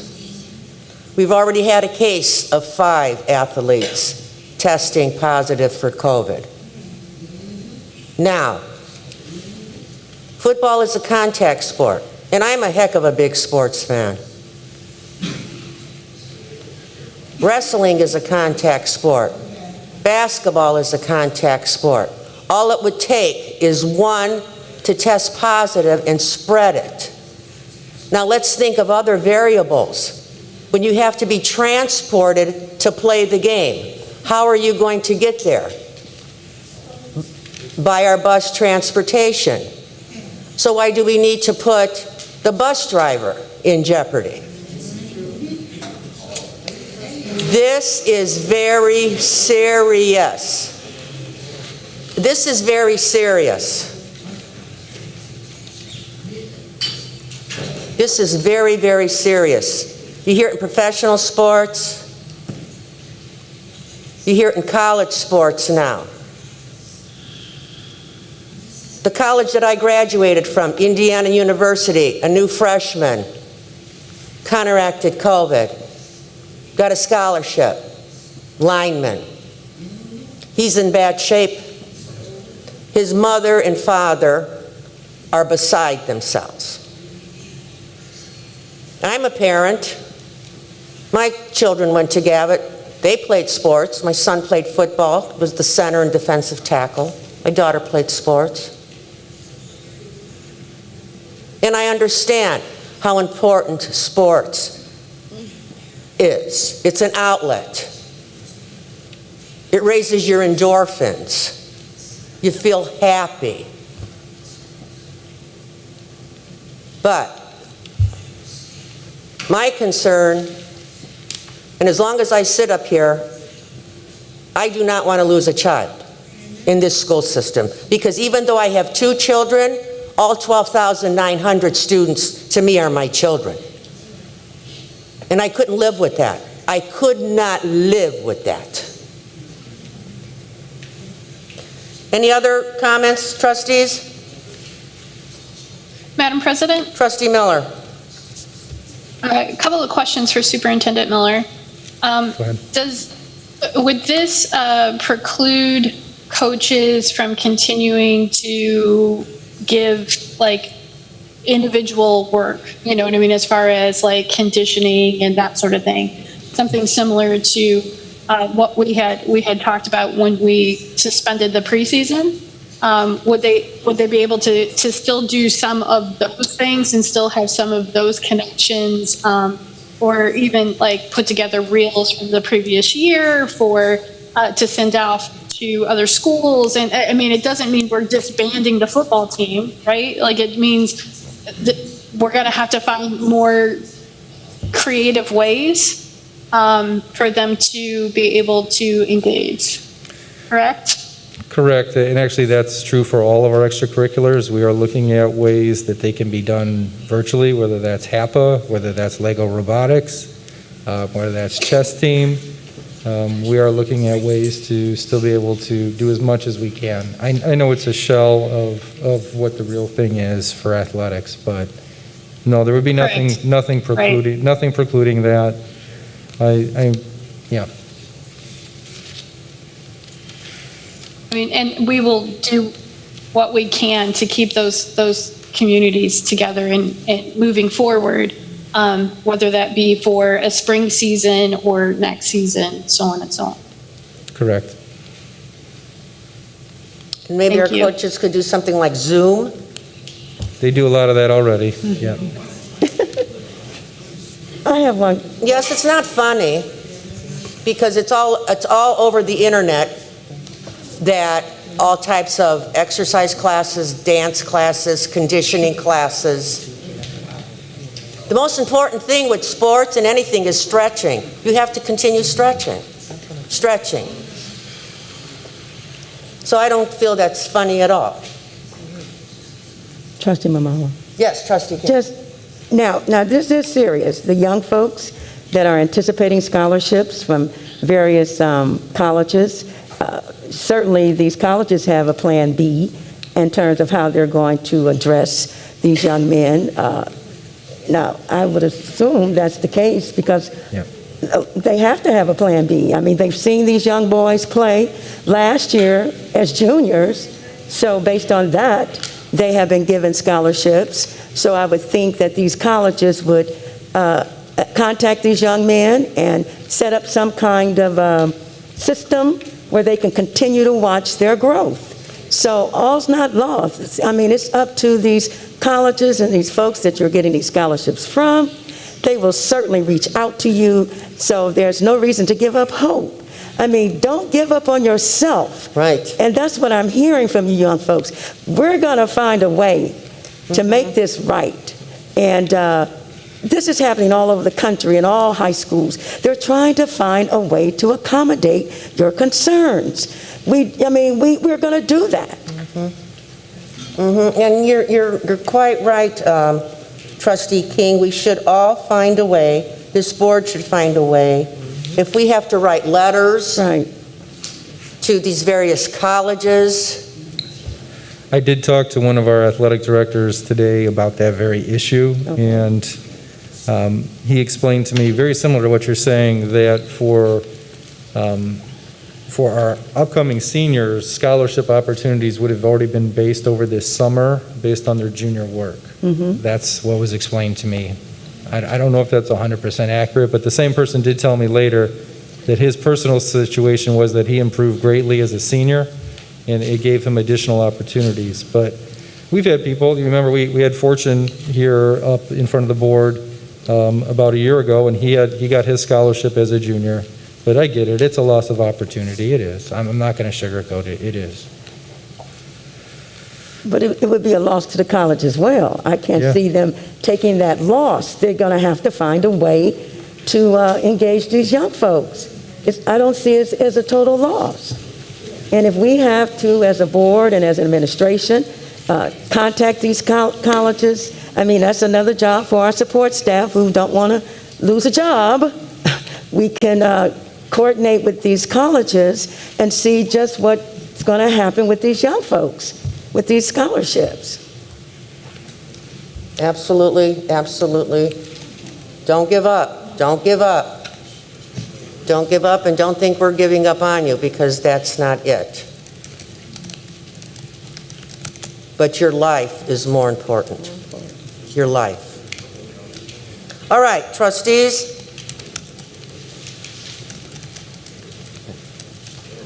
Now I've lost my... I know, but my thing keeps going out. All right. On item B of unfinished business concerning the athletic program, based on the recommendation of the superintendent of canceling sports, is there a motion? Madam President, Trustee Zulno. I make a motion to cancel sports activities through the first semester. Contact sports. Contact sports, thank you very much. Is there a second? Second. Ms. Murphy? Shh. Is there a second? Second. There has been a motion and a second. Is there discussion?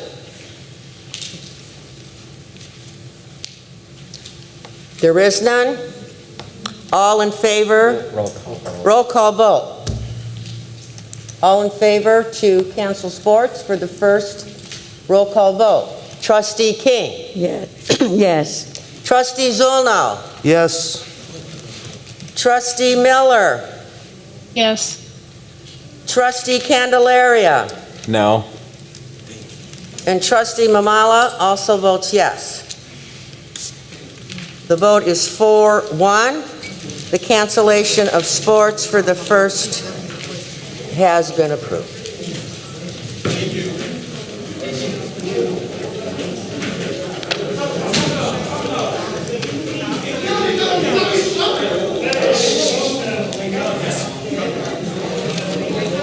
Well, what happened to their sportsmanship? Where's the coach? It's not worth it. Item 5. It's not worth it. Take it. Yeah, I know.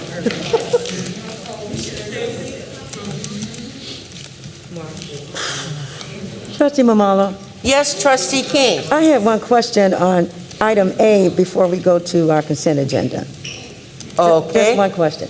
Mr. Miller, what was it? Trustee King. Will the teachers have an option to go in the building or at home for the e-learning? So I think that is something that is a little bit unique, because I'm very aware of what some of the surrounding districts are doing, and that they are making essentially or requiring 100% of their teachers to come in every day. I have felt for a while now that that is not the wisest move for either our teachers as a whole. You know, many of our teachers do have underlying medical conditions. They would find themselves in one of the vulnerable groups. They may have childcare or children issues. And I want to trust them to do the right thing. Like, if they tell us that they can run e-learning in a professional way from their home, I don't see the need to bring a whole bunch of people that don't need to be in a building into a building. So if there's issues, we can address those on an individual basis, but I want to trust our teachers to be able to execute from home. Or if a teacher, for example, had a technology issue, they're more than welcome to come in if they don't have good internet access at home. So the buildings will be open for teachers, but it will not be a requirement at all for teachers to be in the building. Thank you.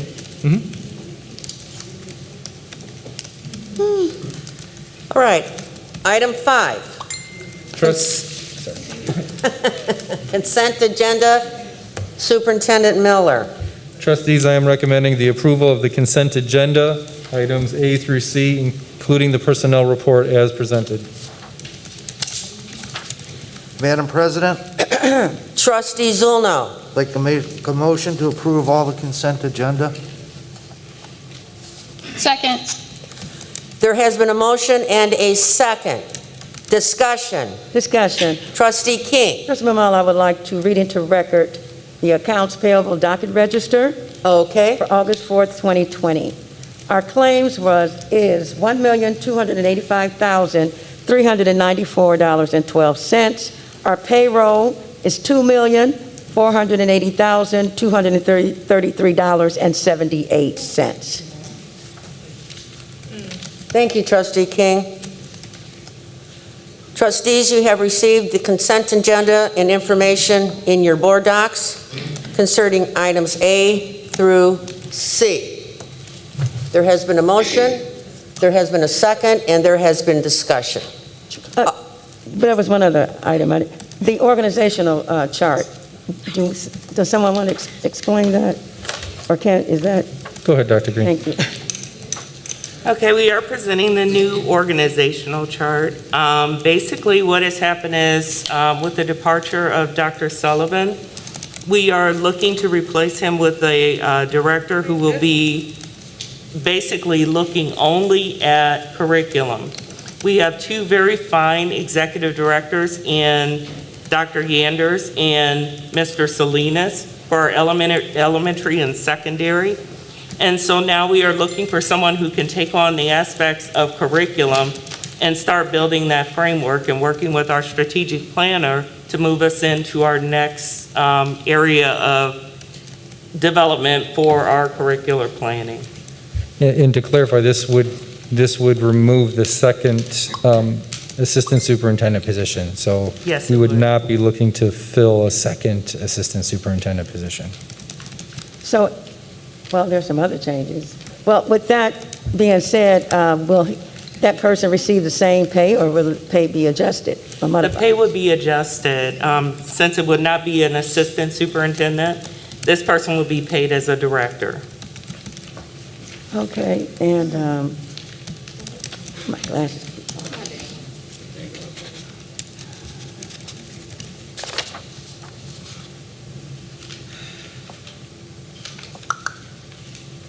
So, okay, so had the Director of Curriculum and Instruction, is it posted? It is not posted yet. The board hasn't voted. Oh, we were just going to vote on this as a whole. Okay.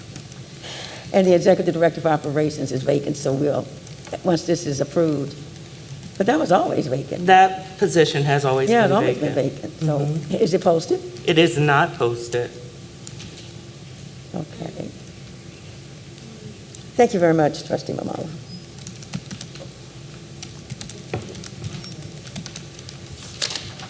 All right.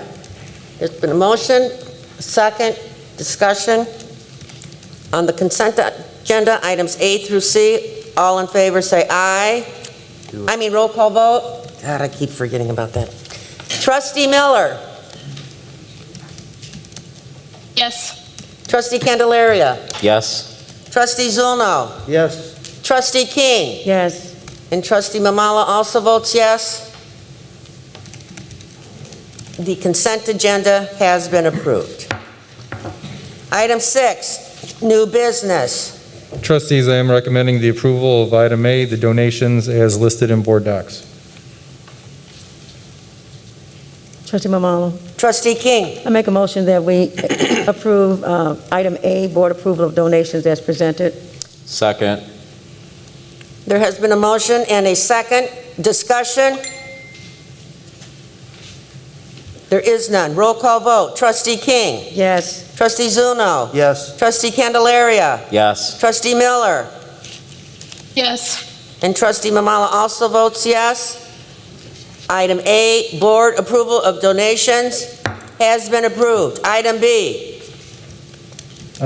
Trustees, given the decision the board just made, we may need to hold, there's only one item on there, and it is video footage of Clark football games for the 2020 season. So we may need, I think I need to see if that's still necessary given this decision before I recommend it. So I'm going to say that we don't approve that. Table it. Table it, You're going to yeah. hold this in abeyance?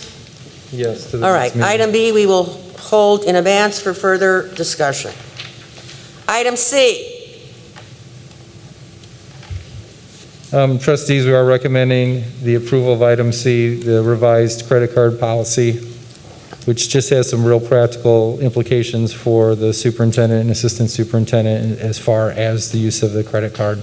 Everything's still 100% documented. Nothing's changing in that. It's just the checkout policy. Is that correct, Dr. Green? That is correct. Trustee Mamala. Trustee King. You have in here a CFO. We don't have a CFO. Alicia Pritchard serves as a CFO for the corporation. Is that on? I didn't see that on there.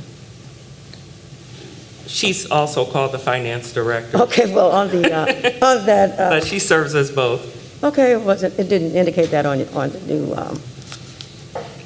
whatever. Okay, thank you. Clarification. All right. Item C, use of credit card policy. Is there a motion? Madam President, Trustee Zuno. make a motion to approve the revised use of credit card policy. Is there a second? Second. There has been a motion and a second. Is there discussion? There is none. Roll call vote. Trustee Miller. Yes. Trustee Candelaria. Yes. Trustee Zulno. Yes. Trustee King. Yes. And Trustee Mamala also votes yes. Use of credit card policy has been approved. Item D. Trustees, I am recommending the approval of the contract between School City of Hammond and IXL Learning. This is paid out of Title I for St. Cas. This is just, those are one of these things where, again, we have to have our fair use amount of title dollars going to the non-public schools in the amount of $7,800. Item D. Is there a motion? Madam President, Trustee Miller. I make a motion for the approval of the contract between the School City of Hammond and IXL Learning as presented. Second. There has been a motion and a second. Discussion. There is none. Roll call vote. Trustee King. Yes. Trustee Zulno. Yes. Trustee Candelaria. Yes. Trustee Miller. Yes. And Trustee Mamala also votes yes. The approval of contract between the School City of Hammond and IXL Learning has been approved. Item E. Trustees, I am recommending the approval of the contract between School City of Hammond and Oasis Springs to provide unconscious bias training for your school city administration. Dr. Green, you want to talk a little bit about what that's going to look like? What that looks like is that is an initial training just to get us focused on the fact that as a district, we have a problem just like every other district, but basically to look at the fact that unconscious bias is in us all. It's in our teachers, it's in each and every one of us. All of us have something that we can point to as our bias. And essentially what this training is designed to do is to make you look at yourself a little bit and ask the questions, why am I feeling this way? And then provide tools as to how to counteract that when you're confronted with it, say in the classroom or when you're dealing with different groups of people. But the whole point is to recognize the problem, admit the problem, and then move forward with solving the problem. Well, Trustee Mamala. Trustee King. Will training such as this be offered to the board? Absolutely. I think it has to be with all of our leadership, and then it has to be with our teachers, and even our students need a part in this. So what's the timetable for board, students, and teachers? Initially, we're going to start the unconscious bias training. If that goes well with the leadership group of about 80 people that we're going to invite to that first session or that first group of sessions, of course, we're going to socially distance to make sure that nobody is put at risk. But it does have to be an in-person training, and some people don't feel confident with that right now. So we're going to start with 80 people, 3 or 4 different sessions, and essentially as people are coming back to work and those who don't feel comfortable, we'll invite more people. But the timetable is that the first session will begin as soon as the board approves it. We'll get it to Franklin Reed, who's our facilitator, and the first sessions will begin next week. Well, can a board member observe one of the sessions if he or she? I'd prefer to schedule a session with the whole board. I think that's kind of where your original thought was, that the whole board could participate in it. Well, that's my point. Yeah. I'd be more than happy to get that scheduled. Okay. Okay. Thank you. Now, this outfit, Franklin Reed, they're from where? You know, I didn't, with everything going on. He is from Chicago, and he actually works all over the world. So his number one, I guess the main thing that he does is he's good at recruitment of diverse populations. And one of the things that we want to do is we want to make sure that we can partner with him in some way so that our recruitment efforts are more fruitful when we're looking for Spanish-speaking individuals, when we're looking for African-American males, and when we're looking for all those populations that we're finding a hard time attracting. He is someone who's had a lot of experience in that, and he will be working with us on that as well.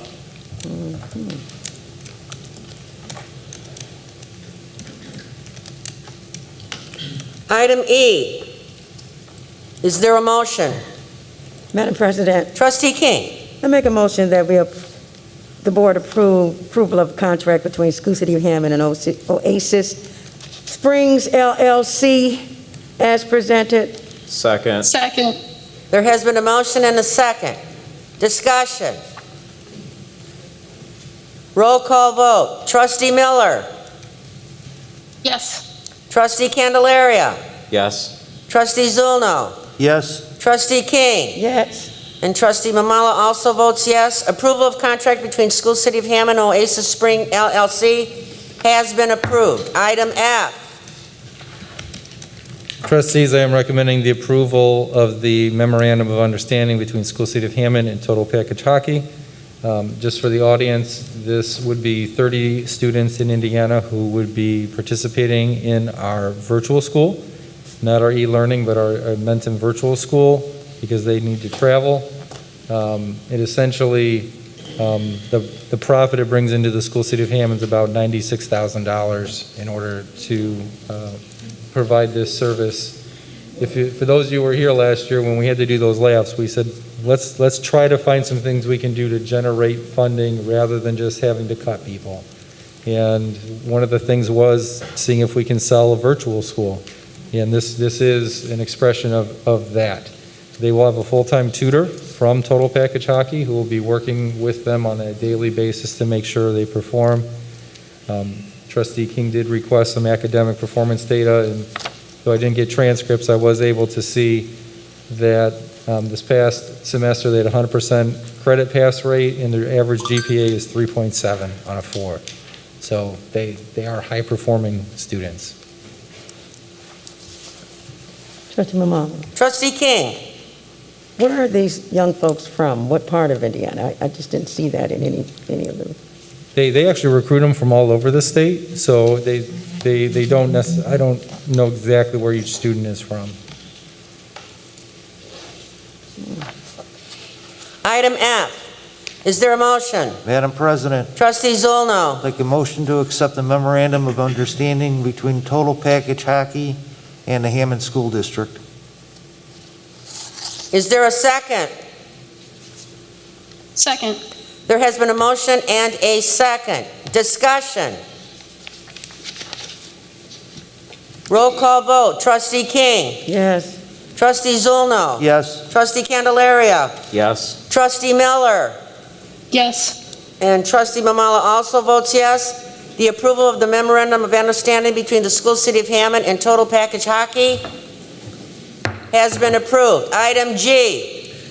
Trustees, the last item of new business is, I'm asking for your approval of the memorandum of understanding between the school city of Hammond and Ivy Tech Community College to provide precision machining instruction to approximately 13 students for the fall and the spring semester on site at Ivy Tech. Let me give you a little background on this work. Back when I was CT director, the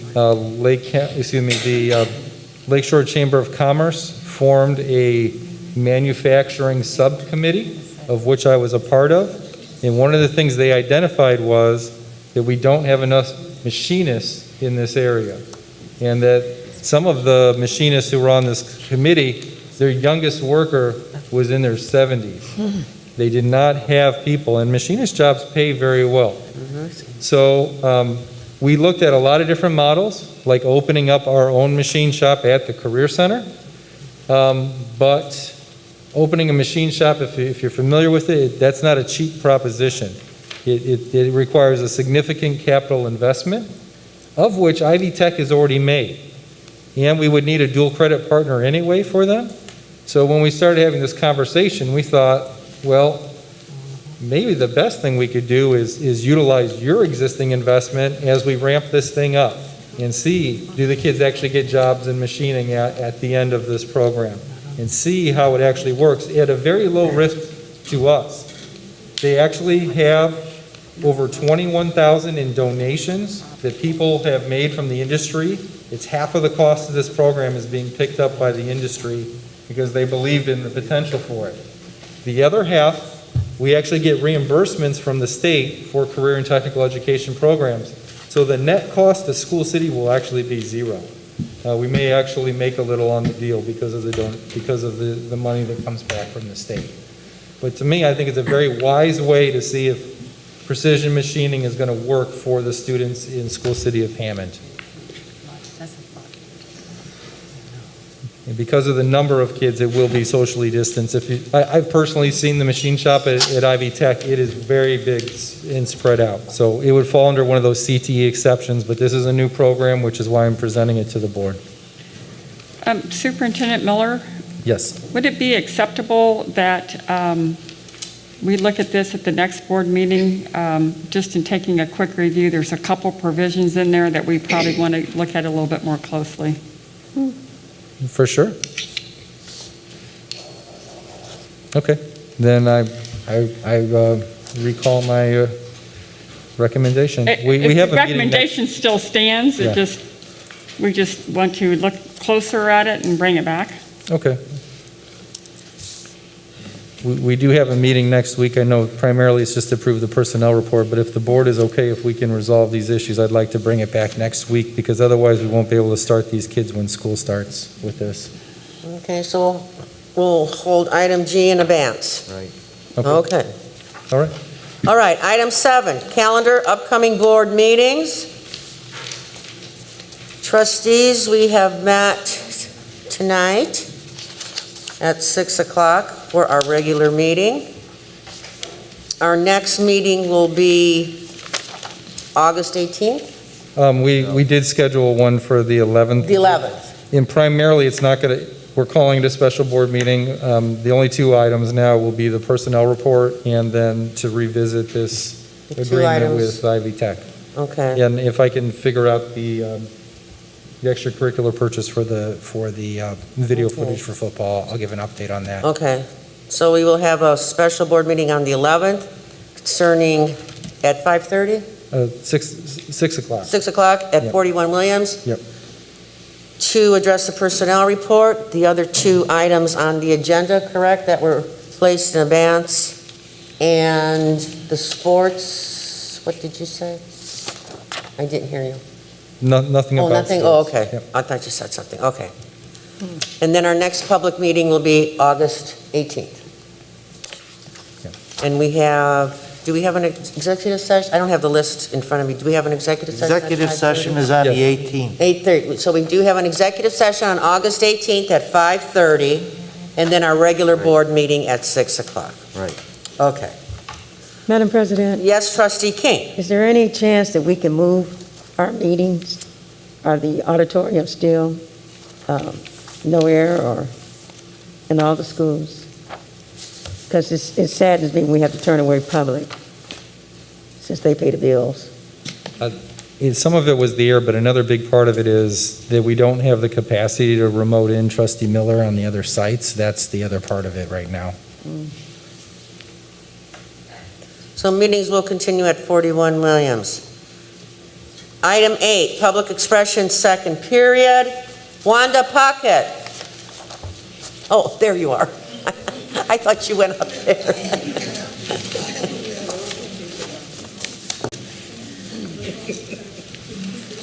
Y'all know we're gonna get started. Good evening. Good evening. I'm Wanda Puckett. I'm a resident of Hammond. I have a question. How many maintenance do y'all have in each school during the day? Because when school open back up, this is what, 6 feet distant? This is 2 classrooms put together. Pull them chairs up a little bit better. 6 feet different. The person behind you take that mask off. That sneeze travel 200 feet. I looked it up. If that person sitting behind you take that mask off and sneeze, it's gonna hit your back. So you talking about 6 feet? 6 feet ain't far enough, baby. We talking about our babies getting sick. Kids do not like these masks. I have 2 grandbabies, and I'm having a hard time keeping their masks on when we go out. So I'm thinking about maybe 200 feet instead of 6 feet. Them air ducts, y'all laughing. I don't want to be sitting up there with my grandbabies and have to look and put them down 6 feet under. Because it wouldn't be nice, not for me. But I'm telling you, ladies and gentlemen, talk to these kids. Let them know how important it is that their life do matter. We don't hype them young boys up to come to this board meeting to speak. They got let down. They very upset. Don't sugarcoat nothing to the football or any sports team. Tell them the truth. That air duct. Them air ducts got to be cleaned every day. Contact sports, yes, they can catch it. Ain't nobody telling them kids the truth about how dangerous this COVID-19 is. This 6 feet, somebody right now can walk out here right now and test positive. Because 6 feet ain't far enough. Like I said, cough, sneeze. Somebody sitting behind me with that mask off and the sneeze, I'm gonna be ready to fight. Especially get my back. Because I got kids I got to go on to. That 6 feet, y'all better rethink that distance. Look it up. Do your research. Because a sneeze and a cough travel 200 feet. That's all I got to say. Thank you, Ms. Puckett. Wilma Reed?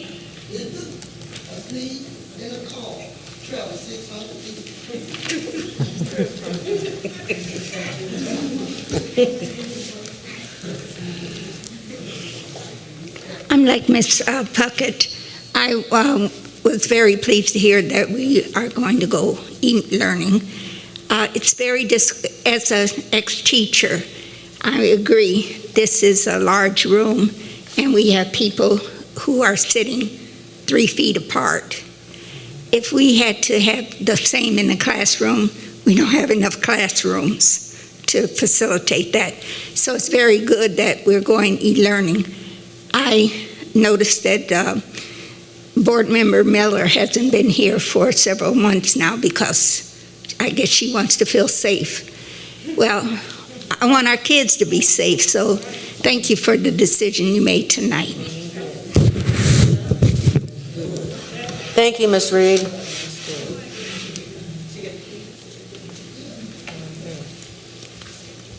Keontae?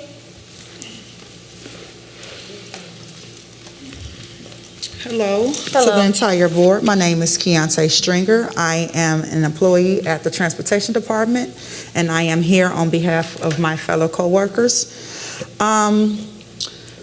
We usually work every summer. We've been working summer as long as I've been an employee at Transportation. Due to COVID, we were unable to work this summer. With that being said, we had been informed that we can file for unemployment. We had been filling out vouchers for 8 weeks now, only to be told that we were denied. No one. We haven't been denied. We haven't been denied, but we were told that we have been denied. So my thing of this is, somebody had to let it be known that we were able to file for unemployment benefits. This has been going on since June 5th or 6th of this year. You have people who have taken their last, stocked up on the essentials, traveled near and far, that is not as hand needy as it used to be.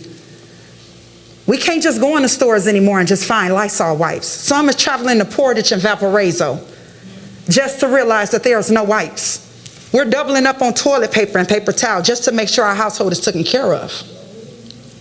So I am asking the board for a 3-hour guarantee, which is in our contract, to be paid to us who were told to file. And now we're sitting here with a lot of I'm sorries. Well, I don't mean to be rude in any kind of way, but I'm sorry it's not paying bills. We were told to wait till school start back and possibly we'll get paid. Well, see, then that makes us further behind. Amen. You all are here and you're doing your job, and I thank you for that. But we have a job to do as well. And we have children to take care of as well. Mortgages to take care of as well. I can understand if it was a normalcy going on in the world. We know we're not entitled to unemployment. But we were shut down due to Governor Holcomb's orders. We cannot work. So I am standing here asking that you pay transportation employees their guaranteed hours for the summer months. We are sure this will not put you in a financial strain. And I appreciate that it wouldn't take as long as it did. 8 weeks. We've been filing a claim 8 weeks just to get an answer and calling, checking with Miss Donna, just to see what was going on, because everybody is passing the buck.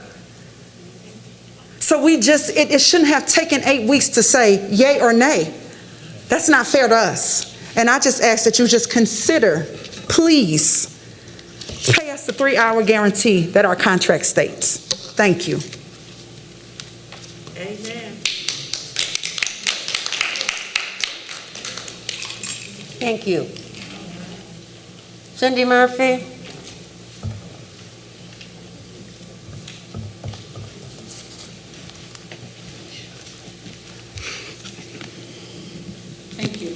No problem.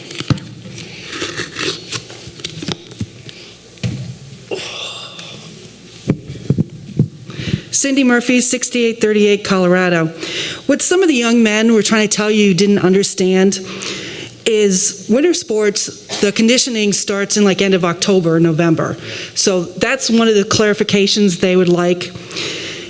And what is contact sports? There's cross country, there's swimming. Volleyball is not necessary contact. So did you just cancel all sports or just the ones with contact? So that needs to be clarified for everybody out here, because that phrase actually made a lot of us very confused, what you just did. So I want to go back to the new high school presentation and what I've been harping on for 2 years, the budget. Why haven't you got the athletic amenities in there? The full-size athletic football field, the track, the other playing fields. And when you do that, Trustee Blake King's question is finally going to be answered. There's not enough money.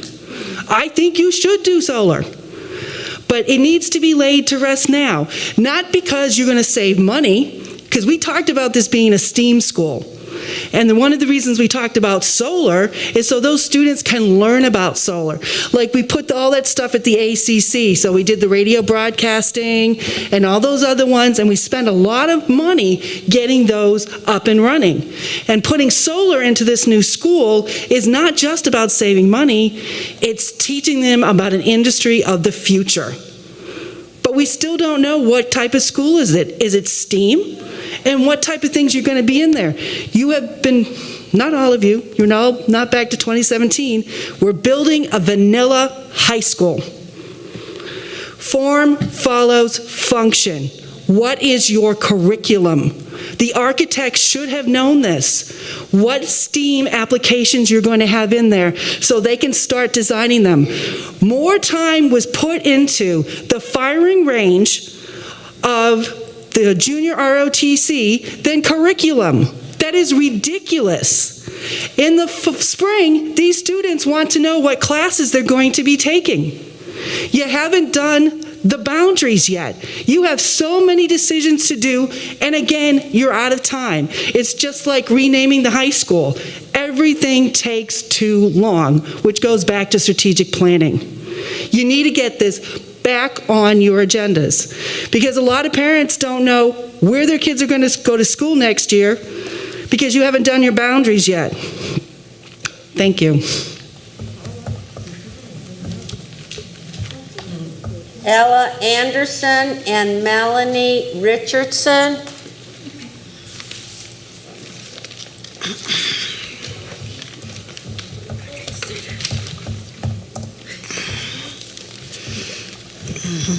Good evening. My name is Ella Anderson. I'm Melanie Richardson. I'm the Union Steward of the Transportation Department. I represent the monitors.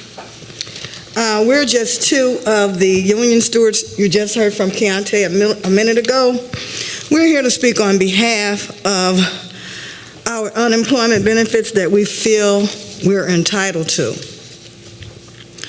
On yesterday, we met with Attorney Friel and Ms. Dawn Green concerning unemployment benefits.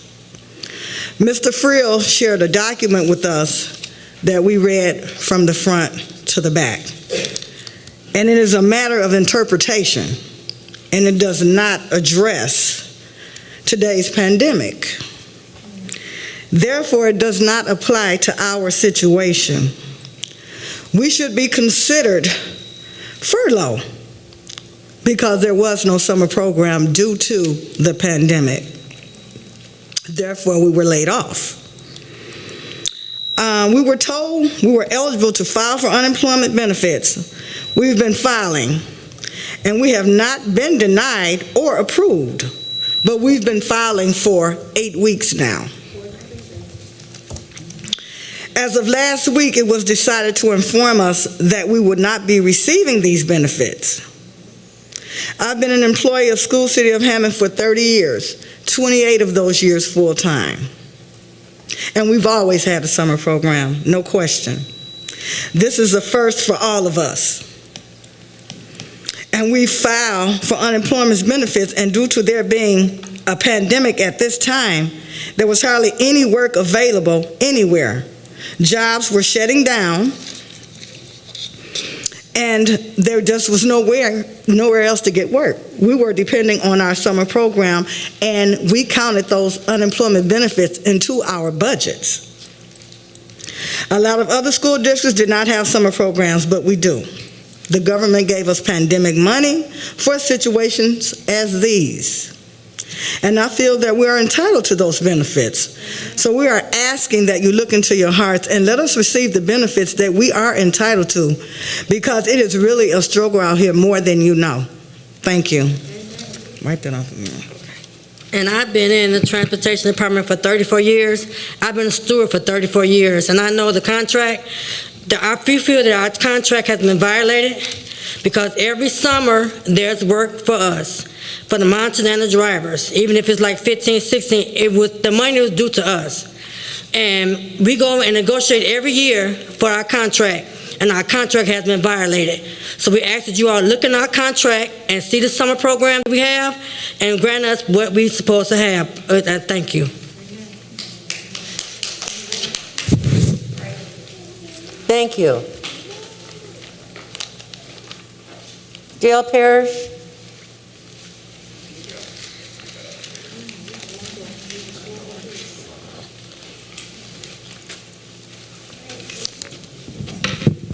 Good evening, board members. Dale Parrish, 1017 Lion Street. I'm here on behalf of the HCEE, and that's the Hammond Citizens for Equitable Education.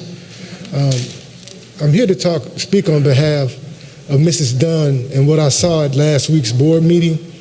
It seemed to me that that was nothing more than a modern-day lynching of a person who's given 23 years of her life to educate children in this school system. Where's our integrity? There's no excuse for her to be fired publicly, especially when she's done nothing but give her life to educating the students here at the Hammond Public Schools. So I was just wondering what could be done or what will be done based on what I saw last week. Thanks.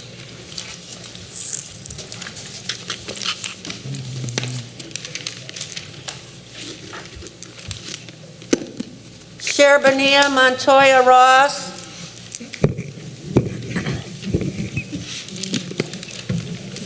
Sherbania Montoya Ross?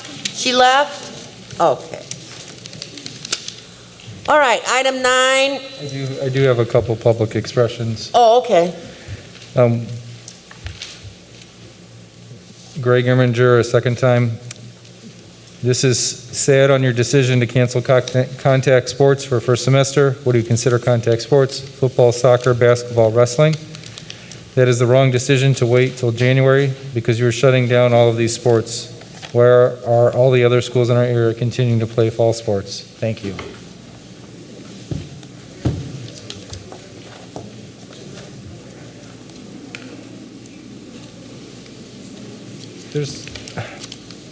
We've used this public expression for just questions. There's some on here where people have not identified their name and their address. I don't know what the board's pleasure No, is. then, no. Okay. I can still forward you their emails. They're not really in the format for reading. No, if they can't say who they are, then, Okay, then that's it. Okay. All right. Item 9 is reports from the superintendent.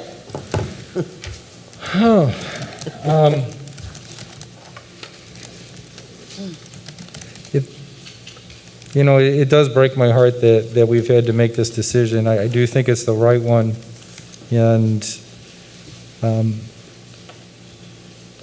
I feel bad for these kids. I really do. My countenance is down about it because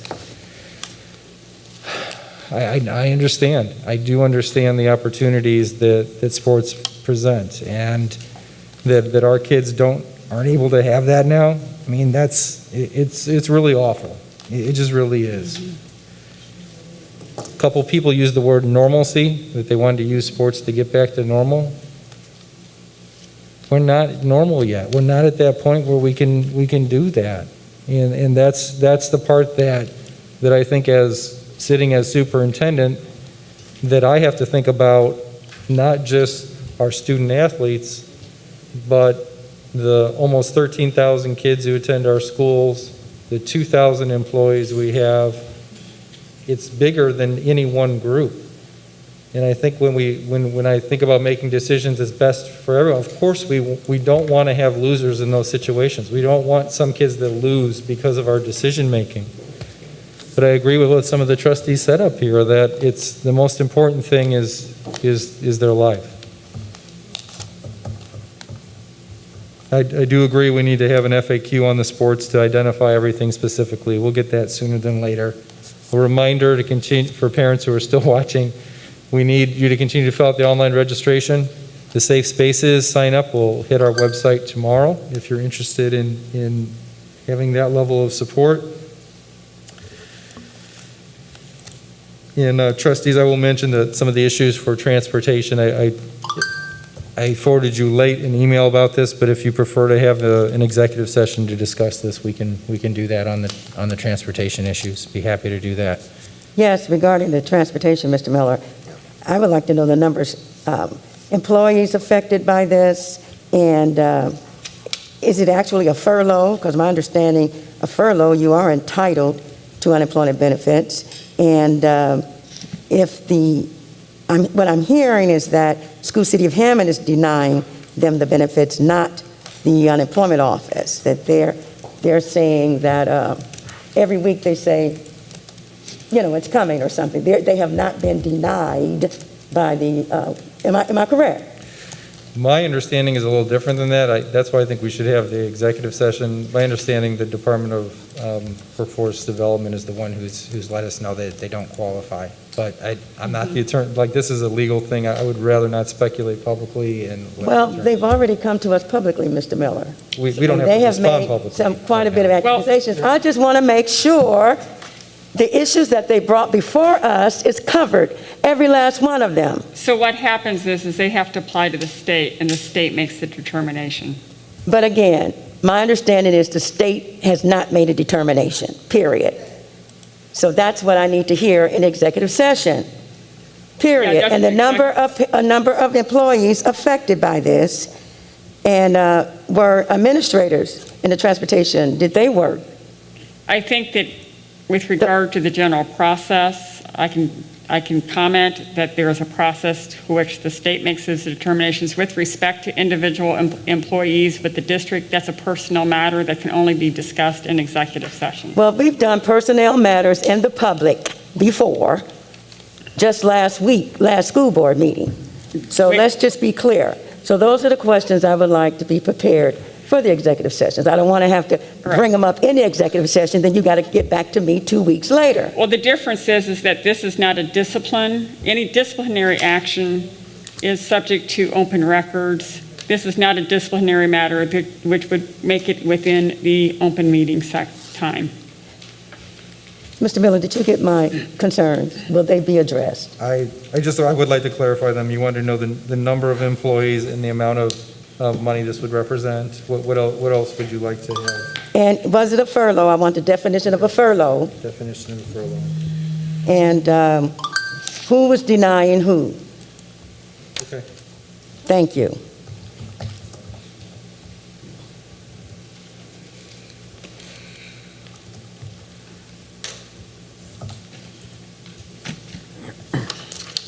I will, obviously, since Attorney Friel's involved with this, we have to schedule with him, so I will get to the board on when we can meet for this. That concludes my comments for tonight. I will say that I will add one more comment, just that going full-time e-learning doesn't mean everything is great. Like, it means there's a lot of work ahead. There's a lot of challenges ahead to do this to the level for 12,900 students to do full-time e-learning. This is going to be a real challenge, and I think we have the staff capable of doing it. I think we're in a good position to do it, and the thing that does excite me about it in the conversations I've had with teachers about it, they're excited to move forward with it and to grow with it. And we're going to end up developing best practices for these type of things. And I think we'll see some of the things that we learned during this time just becoming part of how we do school in Hammond in the future. And I'm excited for that. So it will be a challenging time. I can tell you our administration is here to listen to your concerns and to those watching online, that we're building in things like parent time into the schedule for teachers. We're building things in that make sense so that everybody, the parents, the students, the teachers, the school, can stay connected during this time. So thank you for your confidence and moving forward with this. Any other reports? Trustee Mamala, real quick. Mr. Miller, just for clarification, Yes. the project budget for the new school, when was that approved? Did this board approve it? The original project budget for the school would have Yes. had to have been here during Dr. Watkins' time. This board did not, maybe Trustee Mamalo, but the rest, I don't think you guys approved it. Thank you. And one other clarification.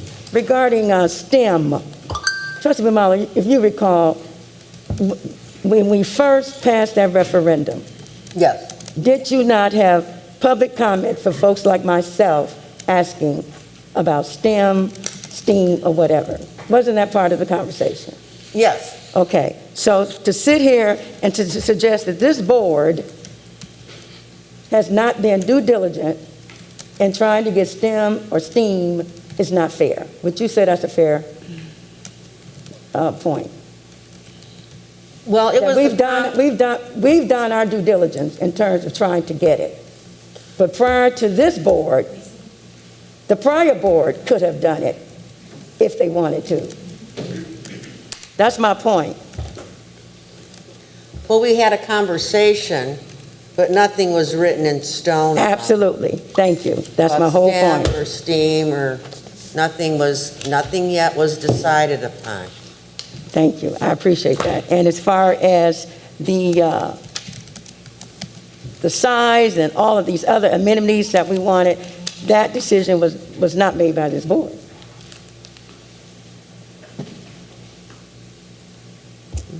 Thank you. As far as public comment, I would like to ask for support. We know I am the advocacy chair for the board.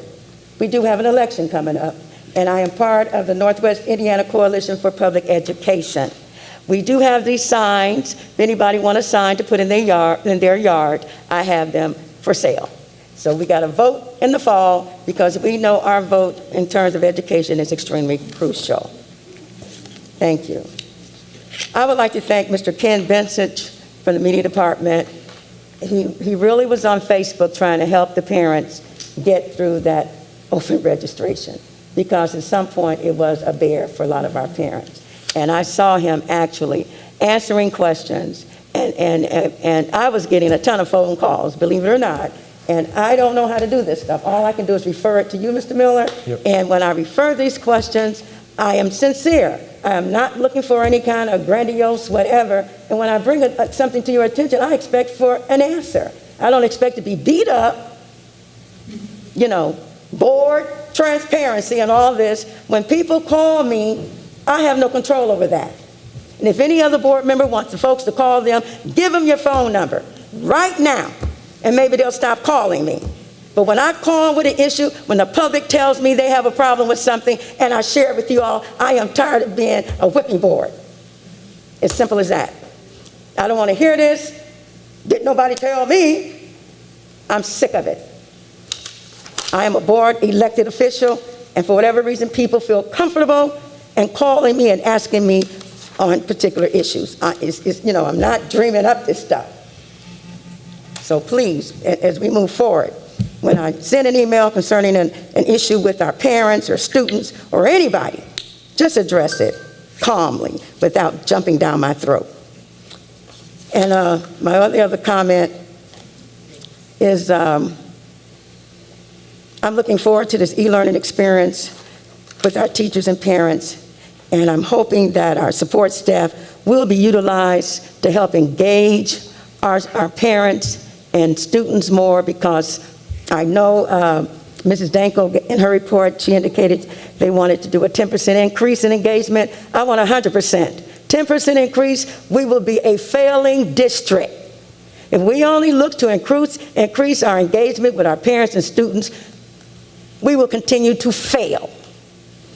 We need to shoot for 100%, and maybe we'll hit 50%. But this 10% and 1% projected increases, it doesn't set well with me. We are setting the bar too low for our district. Our kids can do this. And I think the team we have now, when we get our support staff working, we'll start learning the Hammond community. You will meet the folks you're serving, because I know who I serve and why I serve. Thank you.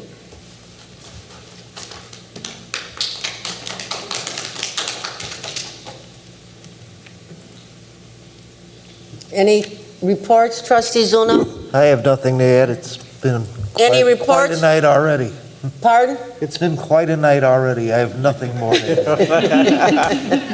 I hear you, trustee. Any reports, trustee Miller? Trustee Blake King beat me to it, but I too wanted to thank Mr. Ken Benich for the great job he was doing on social media, answering questions and jumping in there to help parents.